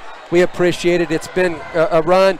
Got a minute and 20. Hopefully Meadowbrook can somehow figure out how to get back and get this win. But regardless, this has been a great season. It's been a lot of fun. Up with it, left wing. Yeah, they're face guarding Jake. They don't want Jake to get it into Dorsey. Shot up off the glass. To Dorsey. Good. So yeah, you just need the bucket there. Doesn't matter how you get it, you need the bucket. So now 58 seconds. I don't know who's the worst free throw shooter here, but and we're gonna have a foul. Oh yeah. I tell you what, I think Goins lost it and he threw his hand into Trayvon. Yeah, Coach Jared is not happy. So Yeah, I think Chandler lost that ball as he was going through and threw himself in, but that's one I'd like to see back on film because if I'm wrong, hey, I'd say I was wrong on that one. But, man, I thought he lost it as he was going through there. I hope somebody will message me that's watching at home, tell me, hey, Heath, you were right or you were wrong on that one. But, man. And Trayvon, if that would be the end of his career as a senior, he's had a great senior season. But still a long ways to go yet, 51 seconds to go. And Chandler Chandler hits that first one. That's right. I believe 2 years ago in Muskingum University, I was calling him Chandler Goins too. So it's only fitting. Hey, it's probably about as wound up as I've been in a long time. It's been a fun game. Regardless, I've enjoyed this game, but man. Now here we go. They're again face guarding Jake. Don't want him to have the ball. And credit Alex Williams. He's taken that assignment and has done fairly well with it, and he's making Singleton work for everything he's got. As Hupp has it here. And we're going to have the last timeout of the game here for Meadowbrook. Meadowbrook now is out of timeouts with 33.8 to go. Yeah, they had to call some because they couldn't get set up, come across that timeline with about 48 seconds, so just could not get into anything. So getting a text from one of my former players, Colin Soup Campbell. He said, you're commentating spectacular. I don't know if that's sarcasm or not, but thanks, Soup, for listening. It's definitely been exciting games. I know I see some of your fellow John Glenn Muskie teammates are up here at the game watching the Scotties and the Colts, two teams that they met on the hardwood this year.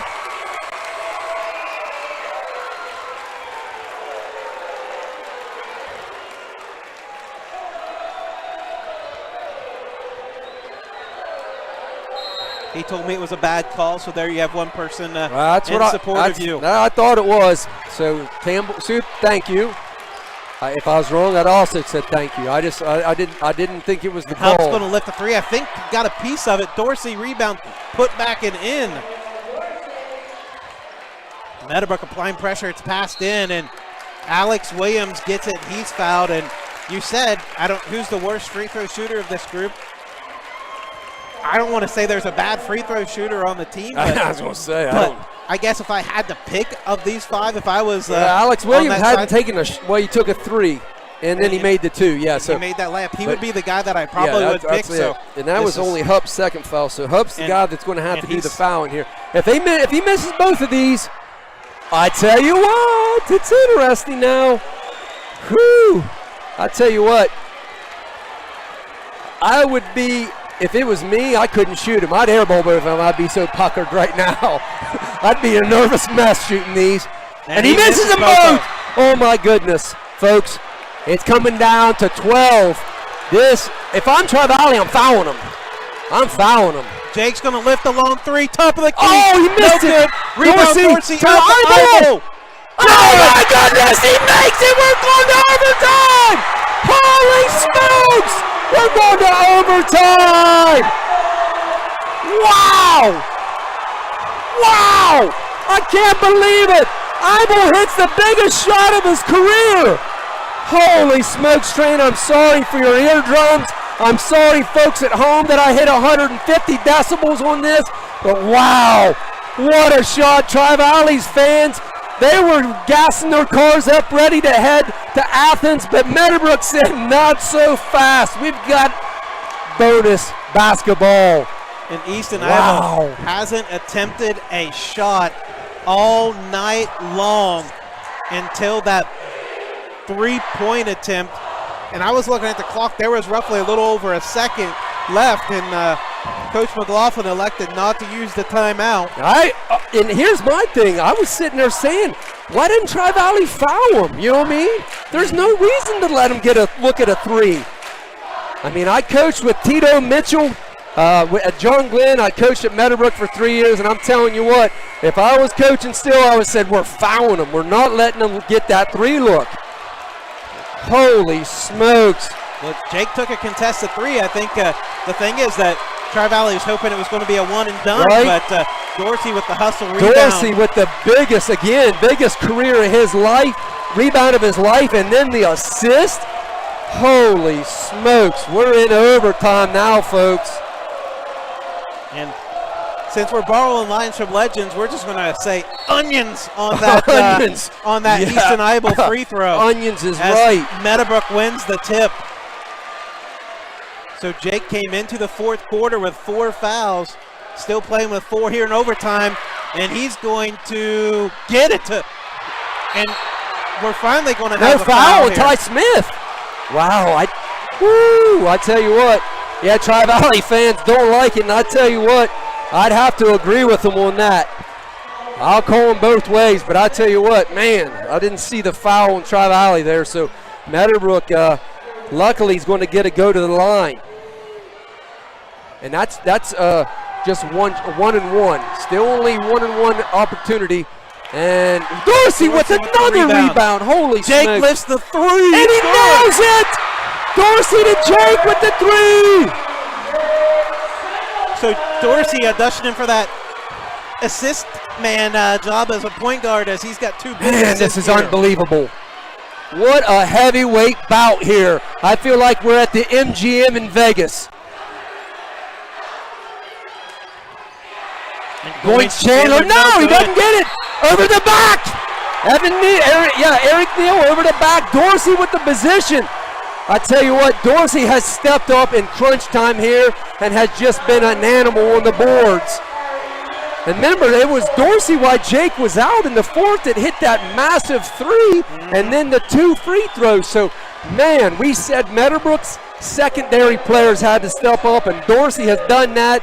Eibel with the big 3. I tell you what, this is improbable, folks. And Dorsey having 14 points in the fourth quarter alone.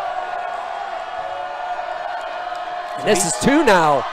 And Dorsey nails it. And that, I tell you what, just a few minutes ago, we felt like Meadowbrook was on the ropes. He makes this. They're up 5 with 3:19 to go. And my, how this has flip-flopped.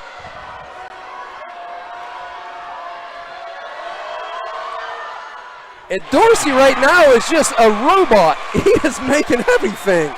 Unbelievable, folks. 64. I hope you're enjoying this as much as I am, because this has been unreal. Ty Smith Uses the shoulder block. Webster. Block and Dorsey Rebound by again. Dorsey. That was a huge block by Webster. And then a foul on Ty Smith. And the wheels are starting to unravel for the Scotties. Yeah, and you felt like Tri-Valley, literally, this game was over with about 45 seconds. Remember, Meadowbrook was down 5 and called a timeout with, 30-some seconds to go. It was 33.8, I believe. It's just improbable. If this comes out on Meadowbrook's side, this will go down in the annals as one of the most improbable victories in the school's program's history. Unbelievable. So Aaron Fru's They're going to still, check though, back in for Neal. Under the circumstances, we've still got an hour to play. It seems with 3:06 up there the way it's going. And he hits the second. So now Meadowbrook's up 6-point lead. 6. I think 7's been the largest. I think they were Yeah, up yeah. 28, And this is 21. where you have to, Tri-Valley has to score here. I mean, they have to. We're under 3 minutes now. And the guy that was hot, Lyle misses now, the freshman. He kept going to the well and he misses, and now they call a foul on Goins Chandler. Tri-Valley, the frustration on their face. They can feel this game slipping through their fingertips. And Jake's going to go to the line. And that's 2 now. And that foul actually was called on Luke Lyle, not Goins Chandler, and Tri-Valley going to call a timeout here. 65-59. Wow. Can you believe Meadowbrook. this? 2:43 to go in overtime. And the impressive thing is every rebound in overtime has been corralled by the one and only Romeo Dorsey, having a big fourth quarter, and he's extending that into the overtime And somebody session. just asked me, they said, what grade is Dorsey? And they said a senior, and they said, man, he's playing like he's 22. But, yeah, you're right. Dorsey has stepped up massively in this fourth quarter and overtime. Holy smokes. Man. Somebody text me Heath with a bunch of exclamation points. So, Darren, hopefully I haven't blown your eardrums out. Send me your ear doctor bill this week, and I'll gladly pay it for you, bud. Huh? What? Woo. And here we go. Jake's going to be at the line, shooting 2. Meadowbrook up 6, and 2:43 the to big go. thing about this is even one of them gives them a 3-possession lead. So need one of these two. So here we go. Here we go, wiping up the floor. We've seen this, Darren. Coach Jarrett, you know he's a specialist wiping the floor after that game at Indian Valley. As you said the other night, Coach Jarrett cleaning it up right in front of New Philly's bench, and the whole staff of New Philly sat there watching him. It was funny. And he makes the first big bucket there. So now 3 possessions his needed. veins. Yeah, 3. And I tell you what, he hits this.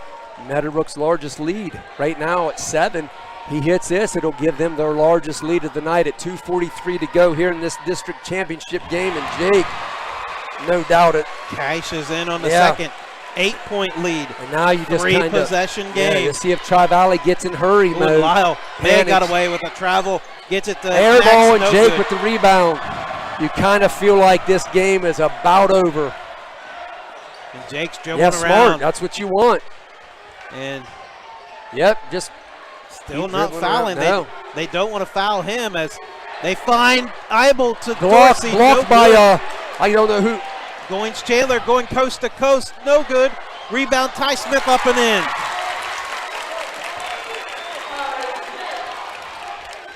Yeah, we're not sure who had the block. And close to being a foul on somebody. No call. Now Meadowbrook playing keep away. Hupp with it. He's going to drive baseline. Cut off. Kicks it out. Eibel retrieves it. Yeah, you want it in Jake's hand. That's who you want it in. Let Jake handle the ball here. Gets it over to Eibel. Quickly back to Singleton. And he's going to be fouled by Max Lyle. And I tell you what, that's who you want at the line again. And if Jake makes these, that'll basically be 51 seconds off the clock, and you're right back where you started. So it's exactly how you want it for Meadowbrook. So again, needs one of these two to get it back to 3 possessions. And there's the first one. So 68-61 now, 1:41 to go. Overtime here, Coshocton High School. Both. Makes it 69. You said ice water in his veins. 69, so 1:39 to go. Ty Smith has made those. And Dorsey with another rebound, and Ty Smith with the miss. And I tell you what, man, 1:32 to go. And Caleb Graham getting a touch there on the under for the passing it back to the official under. And that's going to be that's the freshman Max Lyle checking out of this game. And what a ball game I will say he I know he's upset, but I tell you what, he has absolutely nothing to hang his head over. I mean, he basically willed them in that fourth quarter. He had them right right on the verge of winning and cashing that ticket to Athens, but man, Dorsey with a miss there. So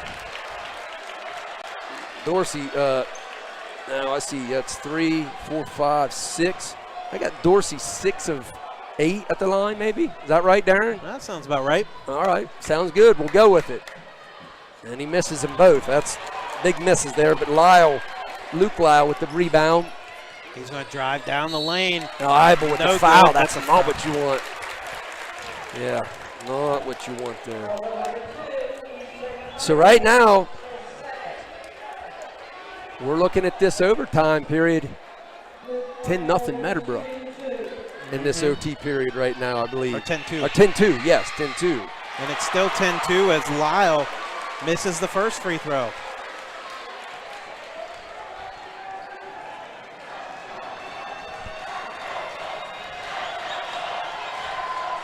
And he misses them both. Oh, big, huge rebound. Oh, by 20. And then Jake with the rebound. So Frew comes in with a huge rebound and then gets it. I tell you what. And Meadowbrook's going back to the line for 2 more. Man, I tell you what. Jake Singleton. Lyle misses both. Then Frew with a huge rebound and a point blank about probably a 3 or 4 foot bunny misses it and can't drop it. And now that's Luke Lyle's 5th foul. So now he's out of the game. And man, Meadowbrook, Jake going to the line, and you make this, they go up 4 possessions, and you feel like if Jake makes these, you would almost think that would be the end of Tri-Valley's run. But hey, we thought that for Meadowbrook with 35 seconds to go. This game has shown us tonight that anything's liable to happen. And Jake Singleton knocks down the first to extend the lead to 9. 1:20 to go in the OT. And it's true on the second, and it's a double-digit lead for the Colts. Biggest lead of the night. Chandler with the 3, misses it, and I believe that's Frew with the rebound and the putback. Timeout, Tri-Valley. Yeah. So Goins Chandler with the missed 3 from the left wing. Frew gets the offensive putback, cuts the deficit to 8.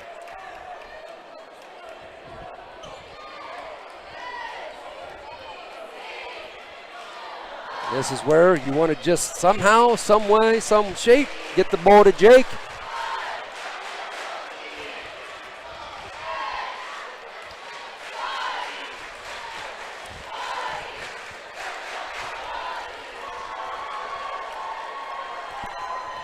So now the other end, Tri-Valley's out of timeouts here. Yeah, with good. a minute 9 in overtime. Yeah. Meadowbrook has 1 timeout left. Good observation, Darren, as I didn't even notice that, so good job. That's a KG veteran announcer noticing something like that.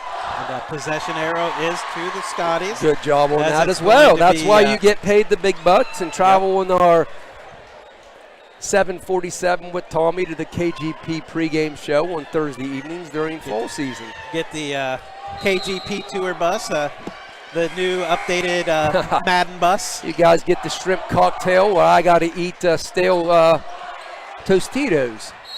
And Burkhart's going to foul Josh Hupp, so he's going to go to the line to shoot 2 for the Colts. And that's only the second on Drew Burkhart, so Meadowbrook 9 of 12 from the line here in overtime. Hupp's 3 of 4, so he's actually had some attempts. So some big shots here by Hupp, and first one's down. So a big shot, one more, and it's again back to a 4-possession game. And you got to realize it is March, so the madness has begun. It has begun here in Coshocton. Battle around, and that was Frew. Frew with the board. Here comes Ty Smith driving, going to step into and that was blocked. That was blocked by Webster. Yeah. And Dorsey's going to get the rebound, and Dorsey's going to go to the line. That was blocked by Webster. So huge. That's a second block in OT by Webster. Ty Smith on the miss. Webster blocked. Dorsey with the board, and Dorsey at the line shooting 2 with 55 seconds to go. And here comes the chant I do not like.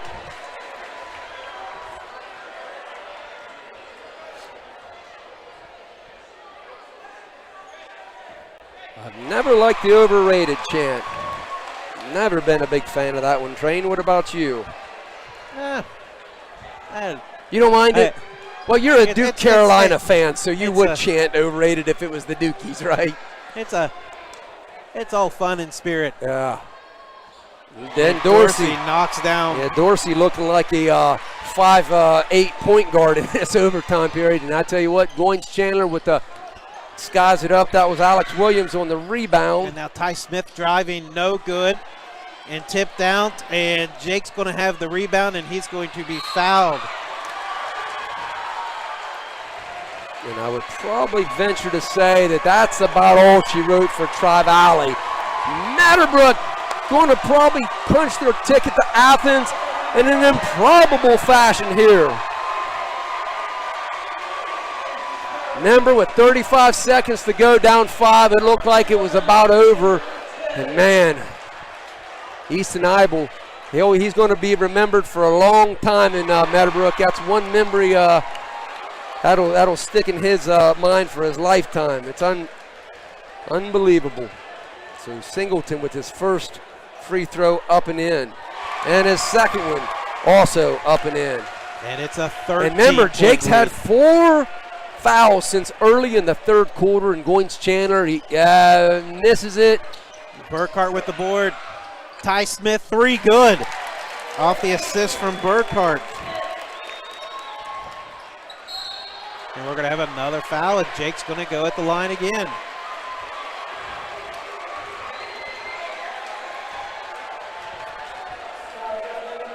And that was Smith on the 3, right? Yes. I'm not sure who shot the first one. It was Goins Chandler. Yes, okay, thank you. I don't know how accurate our stats well, are going to be tonight. Because I don't have an overtime box, and I'm trying to write it into other areas, so it's about as good as I can do. And Jake knocks down both free throws as he's a perfect 10 of 10 here in overtime at the line. Up 12 with 22 to go. Just let him score here. You don't. And that's Ty Smith. Ty puts it up off the glass. Up, yeah. Oh, Jake. Yeah, and that's going to be all. That's it. Wow. Unbelievable. So Meadowbrook is going to pull off the improbable 78-68 victory. What looked like they weren't going to be able to get it done, but make a miraculous comeback to end the fourth quarter. And the Colts will be cutting down the nets and heading to Athens Thursday night to take on the Heath Bulldogs in a big contest at the Convo, 6 p.m. Thursday night. Can you believe this? I mean, what do you?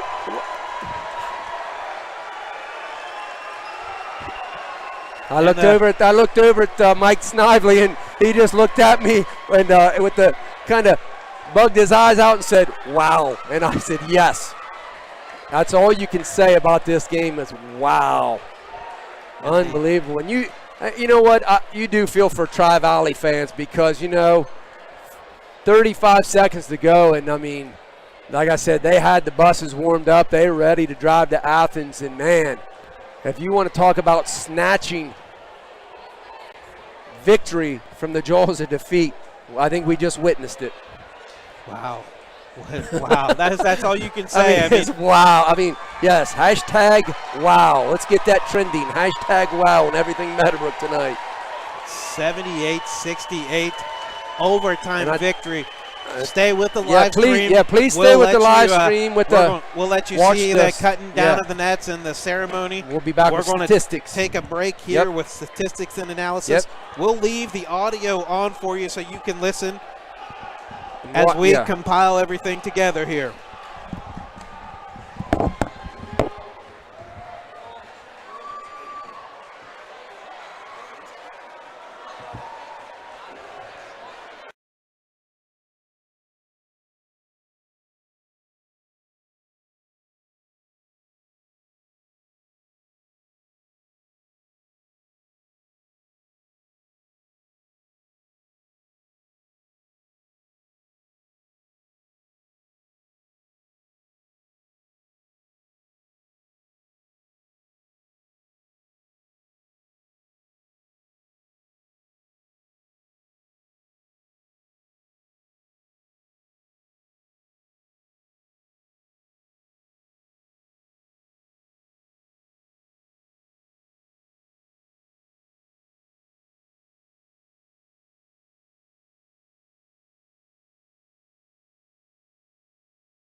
I direct your attention to mid-court, where John Harris and Jeff Taylor, representing the East 2 District Athletic Board, along with Aaron Nesbitt from Tri-Valley and Jeff Wheeler from Meadowbrook. How many threes did you have? They will be presenting today's district award. Just one game. First, for the district runner-up, Tri-Valley High School. When I announce your name, please come forward to receive your medal. Grant Calpate.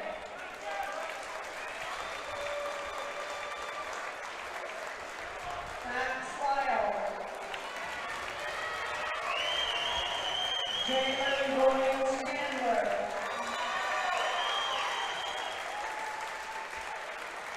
Drew Burkhart. Kyle Smith.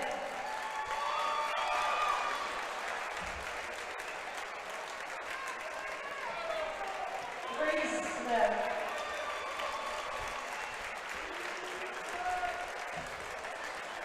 Alex Williams.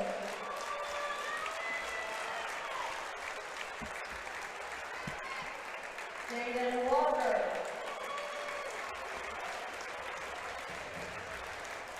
Aaron Cruz. Brady Kaufman.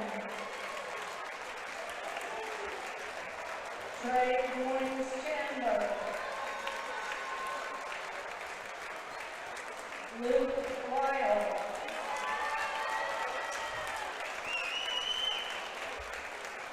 Noah Nichols.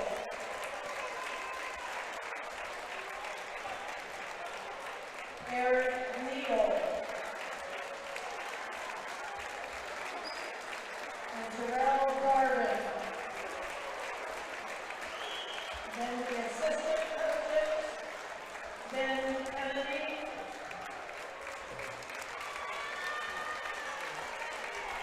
Chris Carter,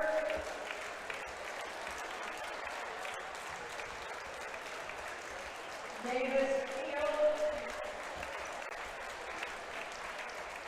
and Parker Evans.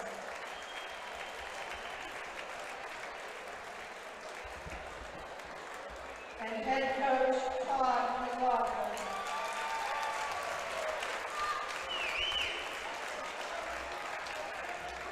Would the captains of the Tri-Valley team please come forward to receive their district runner-up trophy?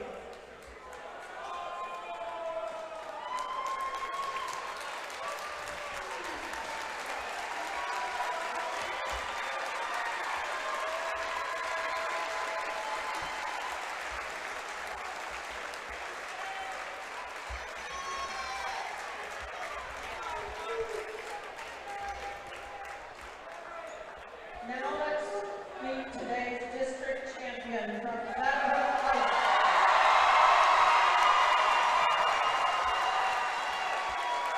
When I announce your name, please come forward to receive your medal.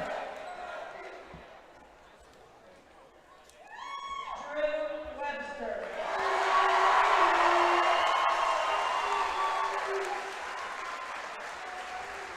Romeo Dorsey.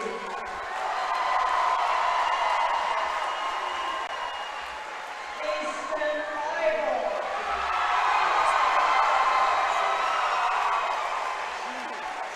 Jay Singleton.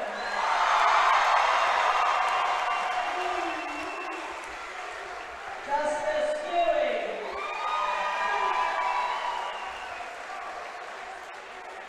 Garrett Lylam.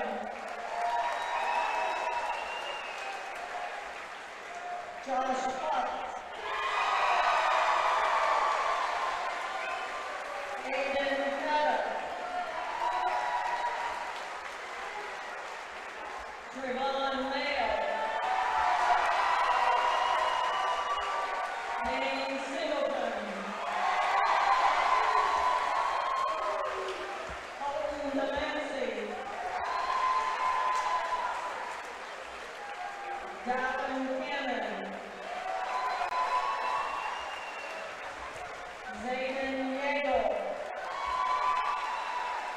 and Gunnar Davis. Assistant coaches, Dan Schneederman,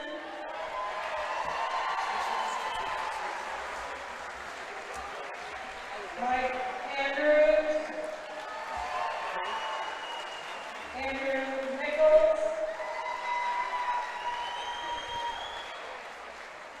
and head coach Taryn Harris.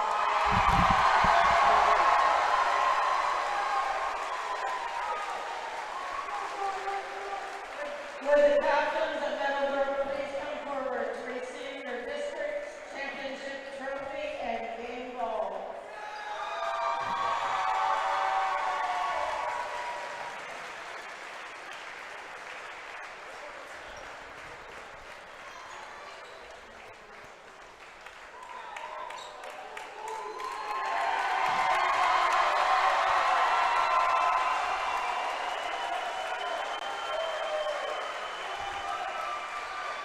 Congratulations to Meadowbrook High School.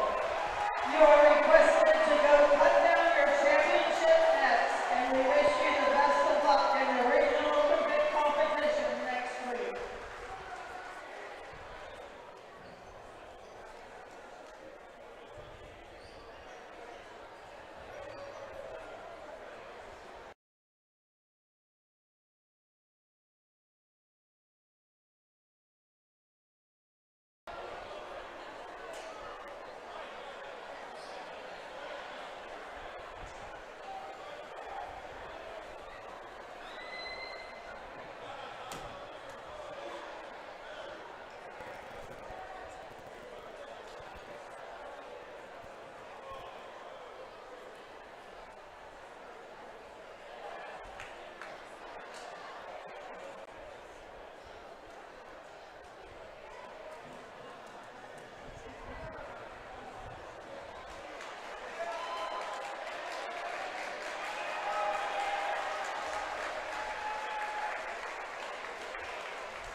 You want to let him use yours, or you want to let him use mine, and we both can ask him questions?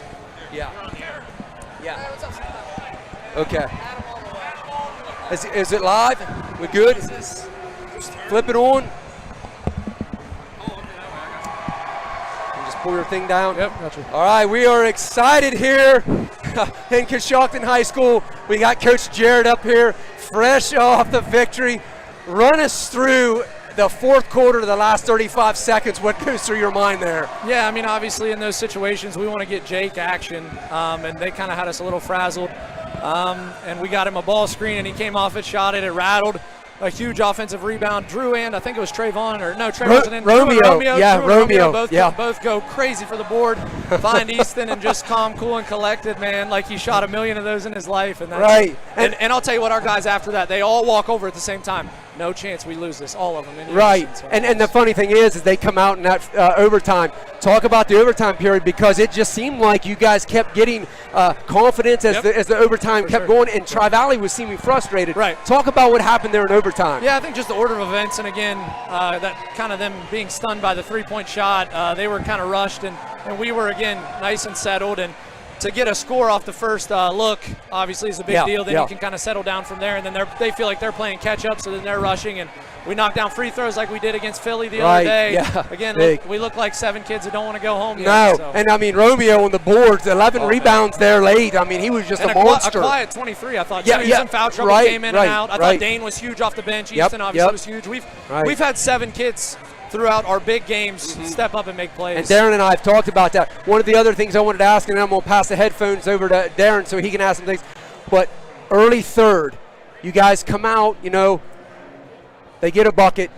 Jake picks up his fourth. Right. And, I mean, everybody in this gym knows man. how monumental that was at that time. Right. And then not only that, but then Trayvon gets a fourth. Yes. Romeo gets a fourth. Yep. Talk about how you guys were able to play. I mean, you guys seemed like the deck was stacked against you. Right. Talk about how you were able to get through that. Again, just trusting our guys, you know what I mean? Just I tried not to use as many timeouts because I didn't want to waste them all and not have them at the end of the game. So, again, just we found ways to get stops. Our defense still stayed solid. We obviously didn't score it as well as we would have liked to for a 3 or 4 minute span, but we defended. So we know our defense is going to give us a chance. And as long as we continue to defend like that, we feel like we're going to have a good shot. Right. Well, I'm going to let Darren ask a couple of things here.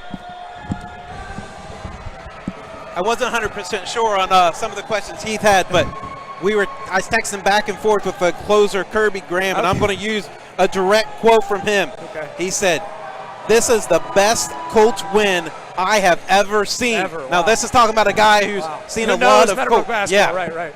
Yeah, I mean, again, just you could probably pick 12 to 15 different moments, and you know what I mean? Each game might have 1 or 2 max, but, man, just gritty. I mean, I was texting Coach Ingle, who coached with us last year, and he said, man, this group is just gritty.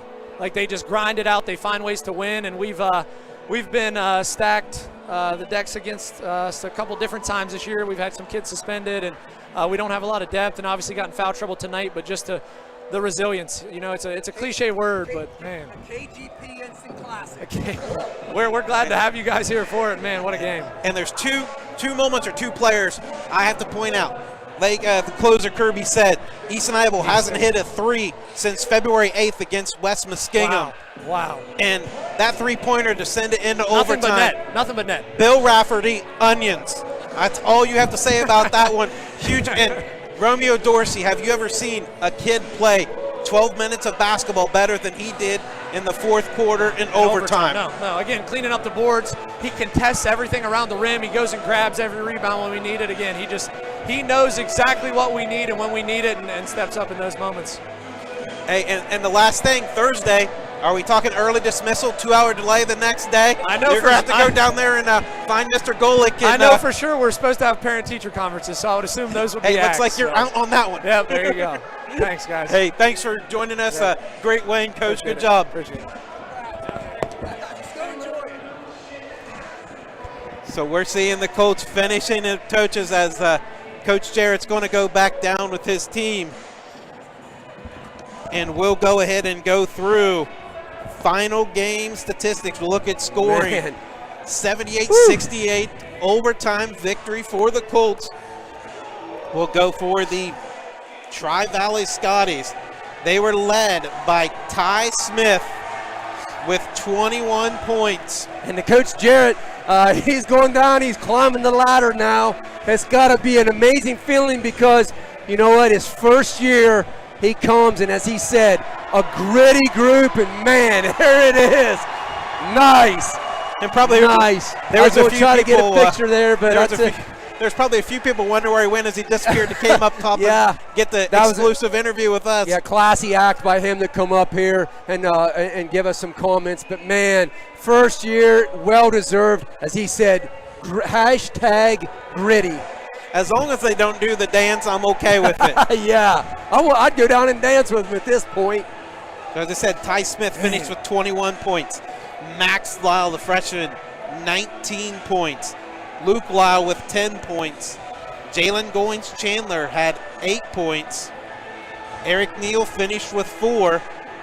And with 2 points each, Drew Burkhart, Alex Williams, and Aaron Faru, as Tri-Valley ends their season at an impressive 20-6. That's almost like an asterisk because that's sure for them.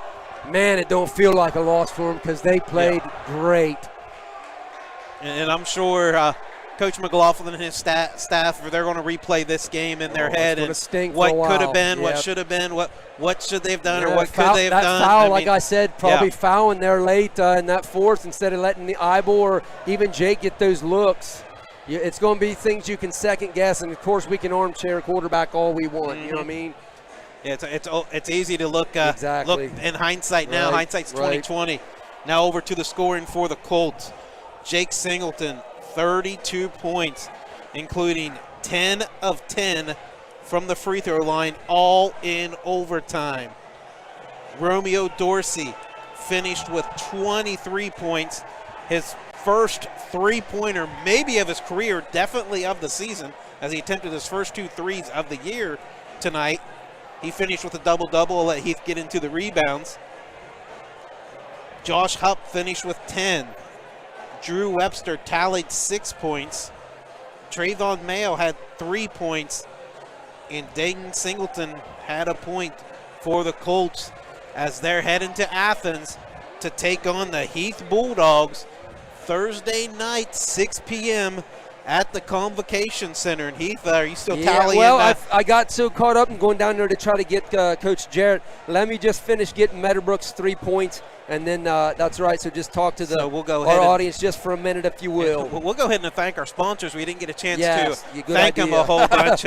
Obviously, as intense and as this game has been, Downtown Arena, Westfall Services, the Markley Company, Big Fitz Barbecue, FMJ Indoor Range, the Stemmer family, G&T's Faded Barbershop, Main Screen Printing, Cambridge Elks Lodge, number 448, Leonard and Newland Real Estate Services, Graham Excavating, Renovative Fitness, Chucky's Custom Tackle, Addison Grace Photography, Schaefer Insurance Company, and RHEA, Meadowbrook Teachers Union. And that thank them tremendously. For sure. Okay, Caleb saying hopefully. Caleb says there's no hopefully. He said we're allowed to. We're doing it. So we're going to be in Athens. Remember, we were going to do it in 2019. That's right. We'll be in Athens, Okay. folks. We don't know what will night, be but in we're going to Athens. be there. Oh, it's going to be Thursday night, 6 p.m. Meadowbrook Colts and the Heath Bulldogs. Another good one. And it's going to be Darren and Heath It on just the call. the stakes keep just rising and rising, the competition. But again, hey, Meadowbrook, think about this. They have just knocked off the number 1 and the number 2 seeds in the district in back-to-back games. And games that if you were putting some Vegas odds on, probably wouldn't have been favored in these games. But I tell you what, that's why you play them. And Meadowbrook has proven time and time again that they have gotten better as the season's going on. And man, I'm just excited about tonight. But are we ready for some overall team statistics now? We're ready for it. Okay, so let's go ahead and get into the shooting for Meadowbrook. They ended up the night 24-57. Again, this is always unofficial, of course. I'm sorry. Meadowbrook 22 of 51 is what I had them. 9 of 25 from three-point land. On the flip side, Tri-Valley 24 of 57, 3 of 13 from three-point land. As far as rebounds go, Tri-Valley had the edge 38-30 on rebounds. As far as leaders go, it looked like 3 guys, Max Lyle, Luke Lyle, and Eric Neal, all with 6 apiece. For Meadowbrook, this is the big name, Romeo Dorsey, 12 rebounds on the night. At the half, he had 1. I was going to say I had him at half at 1, and too. he had 4 at the end of 3, so he ended up with 8 in overtime in the fourth quarter. And I tell you what, how many points did you say he had 23. again? 23, a career high. I tell you what, man, what a game, a double-double by the big fella, stepping out, knocking threes like he's Joel Embiid, hitting free throws like he's Embiid. Incredible night for Dorsey, man, at the offensive end and defensive end on the boards. And then secondary, we had Jake with 9. You had Drew Webster with 7. As far as assists, Meadowbrook had 11. Jake with 4. Josh Hupp with 3. A leader for Tri-Valley, 6. You had Max Lyle with 2. Nothing to be ashamed about that freshman kid. Wow, what can you say about his talents? He's got a lot of good basketball ahead of him, and I hope we get to see him in the future because, man, the future at Tri-Valley is bright with that young fella. As far as steals, Meadowbrook ended up with 5. Jake had 3 of them. Tri-Valley, no real leader for them. As far as blocks, Tri-Valley, Max Lyle had 1. Meadowbrook, 4 blocks. Drew Webster, 3, and remember, in that overtime period, he had 2 massive blocks. Tri-Valley's first possession, he had 1, and then a second one in that overtime period. So Drew doing a great job as far as ordering shots and getting the big blocks. So nice job there. As far as turnovers, Tri-Valley ended the night with 11. Meadowbrook just 10. So a good job on taking care of the basketball, because you look at that 36 minutes of basketball to only have 10 turnovers and 11 for Tri-Valley.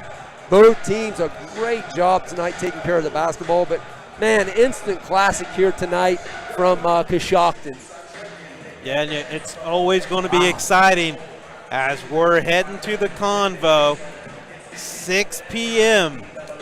That'll be the 23-3 Colts taking on, I believe, 22-3 Heath Bulldogs. So we're gonna have to do some quick advanced scouting to learn these Heath Bulldogs like we do. And luckily, earlier this morning, I did a few little clicks on the internet and found some decent information, and I'm pretty much ready to go. Just in case. Train's always ready. Train is our definitely our stats guy. He always does a good job. Kirby Graham also on the Meadowbrook side getting us the stats and stuff. But let's talk about some big moments in this game, Darren. I'm always one game ahead. Yeah.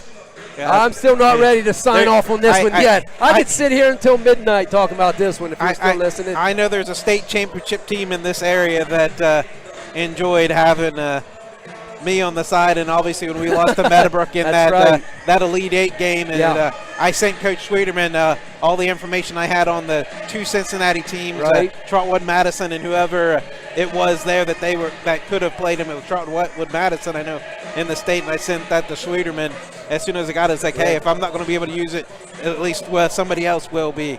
And obviously, like you said, the big moments, Coach Jared said usually there's 1 or 2 in a game, and tonight, pick it. I mean, you got to talk about the big one is Eibel sending it to overtime. Wow. Dorsey getting the rebound and quickly kicking it back out and hitting it. I mean, right there was a huge moment. And I don't know how many rebounds Dorsey has in his career, but definitely that was the biggest one ever. Yeah. And Eibel, I don't care what shot he ever hits again. That's his biggest shot and defining moment in his high school career. I'm happy for his dad, Dale. There's Dale right there below us. I mean, just a massive shot by his son. But, man, Yeah, I said probably my exciting one was memorable one was that 3, and then you got to just go through that entire overtime where Dorsey, you see every missed shot, he was just going up, grabbing them, and whether it was an offensive rebound, he was kicking it out to an open shooter, knocking down the shot, or whether it was a defensive rebound, he corralling it, getting fouled, and making free throws. Dorsey 6 rebounds in that overtime period. So, I mean, huge. And again, though, that offensive rebound and the assist, I mean, just an incredible play there. But this is, one of the biggest things is, when you look at that first half, Meadowbrook, you look going into the end of that quarter, Meadowbrook seemingly like they had a controllable lead at 26-21. They come out, Webster scores the first bucket. They're up 7, biggest lead, and then the charge. And Jake picks up his 4th and goes to the bench the rest of that quarter. And you sit and think, as you're watching, Tri-Valley slowly whittling away. It gets to 32-32, and then they come out with the first 6 points of the fourth. Had the lead at 32-29. Dorsey's 3-point play to end the third quarter. That's another big moment. Play. Yeah, you're right. That was a huge moment. Yeah, and we talked about that on the air. But like I said, Tri-Valley, the first buckets, and then Mr. Singleton says, I'm going to insert myself back into this game. He buries the triple, and then right after that, Lyle matches him with the triple. And then Jake gets a free throw. Neal goes down and hits a couple, and then all of a sudden, Meadowbrook's secondary guys show up. Trayvon, remember, hits a massive 3. And then Webster gets a putback. And all of a sudden, it's starting to look like, hey, this thing's getting interesting. But, they go up 5. They call a timeout with 33.8, Meadowbrook does. They whittled about 15 to 18 seconds off because they couldn't get into anything offensively. Dorsey ends up putting the putback. Remember, a rebound and a putback. And then they come down, and as we've said, the Eibel shot. It's going to be called the Eibel shot in the annals of Meadowbrook history. but then they just you get to that overtime period and just they took over. They just, as Coach Jarrett said, they got that first bucket and a big three by Jake, and they hit that. And as he said, they said in the after Eibel's shot at the end of the regulation, they said we're not losing this game. And I tell you what, they came out in that fourth or overtime period and looked like it was a team that was not going to be denied a trip to Athens. And for Tri-Valley, you got to give them credit. What a fourth quarter from the freshman Max Lyle and the senior Ty Smith. Those guys put on a great show where they took advantage of the Colts being in foul trouble, got to the hoop. Both of them scored in double figures, or actually Smith only had 8 that quarter, and Lyle was in double figures. Those two really kept it alive for the Scotties. Right. Meadowbrook sends it to OT and just dominates the extra session for the 78-68 victory. Yeah, Tri-Valley with just 2 buckets, one by Smith and one by Frew, I believe. Only 2 buckets, so a huge win, as the closer Kirby Graham said, the biggest win in his opinion in Meadowbrook basketball history. And like I said that to Coach Jarrett in the interview, that's a guy who's seen probably more Meadowbrook basketball games than there's probably very few people walking this earth that have seen more Meadowbrook basketball games than Kirby. Yeah, I agree. Kirby is probably, in my opinion, Mr. Meadowbrook basketball. We've never had a Mr. Basketball as far as Meadowbrook goes, but he's Mr. Basketball. He knows his game. And Kirby, he'll give us comments and agree with us and tell us things. I tell you what, he's a blessing to have, giving us some of these stats in his eyes. And I tell you what, I've watched Meadowbrook basketball for a long time. Obviously, Darren, you and I worked at the Jeffersonian together. We're colleagues and friends. We've been friends a long time. But I've seen a lot of good basketball games over the year, a lot of Gene Ford-led teams, over the years. John Glenn, you've been a part of a state championship team, something not many coaches can say. But, I mean, this win, it just how improbable it was. The things that we saw. And, and as I said, I felt like Meadowbrook early on, eight foul calls at 2. It just felt like everything was against Meadowbrook. And it just, to me, it just felt like one of those games that it's over. Tri-Valley's won this game. Meadowbrook did a nice job hanging on and battling them, especially, like I said, when Tri-Valley scored the first 6 of the fourth quarter and Jake having his fourth, foul early. It just felt like it's over. But, man, as Coach Jarrett said, there's no other word to describe it but other than gritty. And, I mean, if somebody would say they were lucky, I'm sorry, there was no luck involved in this game tonight. I mean, that was just a straight will to win. And, Tri-Valley, again, Tri-Valley is one of the best teams. I've seen Columbus DeSales, in my opinion, when we watched them play against Meadowbrook earlier this year, very good team. But Tri-Valley is the best team I've seen Meadowbrook play all year. I mean, that's a good basketball team that they just beat tonight. And the good news for Meadowbrook is they will not have to see Columbus DeSales, as they got knocked off by Columbus Beechcroft, who got knocked off by Heath, who is who the Colts will play Thursday night. So and I'll tell you what, right now, I mean, let's be honest, Meadowbrook's playing with house money now. You know what I mean? Yep. They pulled this out.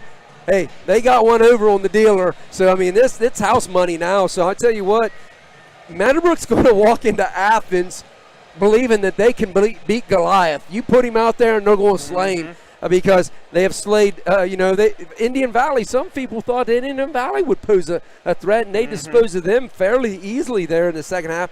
And then New Philly, led wire to wire, and then tonight, they took blow after blow from Tri-Valley, and, they just got – I think Tri-Valley had him at a standing 8 count there a time or two. But, Meadowbrook just kept battling, and they would be saved by the bell almost, go to the corner to get doctored up by their ring guy and back out. But, man, as I said, I don't like to make a boxing analogy, but it did feel like a heavyweight fight at the MGM tonight. It was also like a rock concert because the fans wanted an encore, and they got it in overtime. Yeah, definitely come out for about a 12-song encore. Yeah. Give them a second concert almost.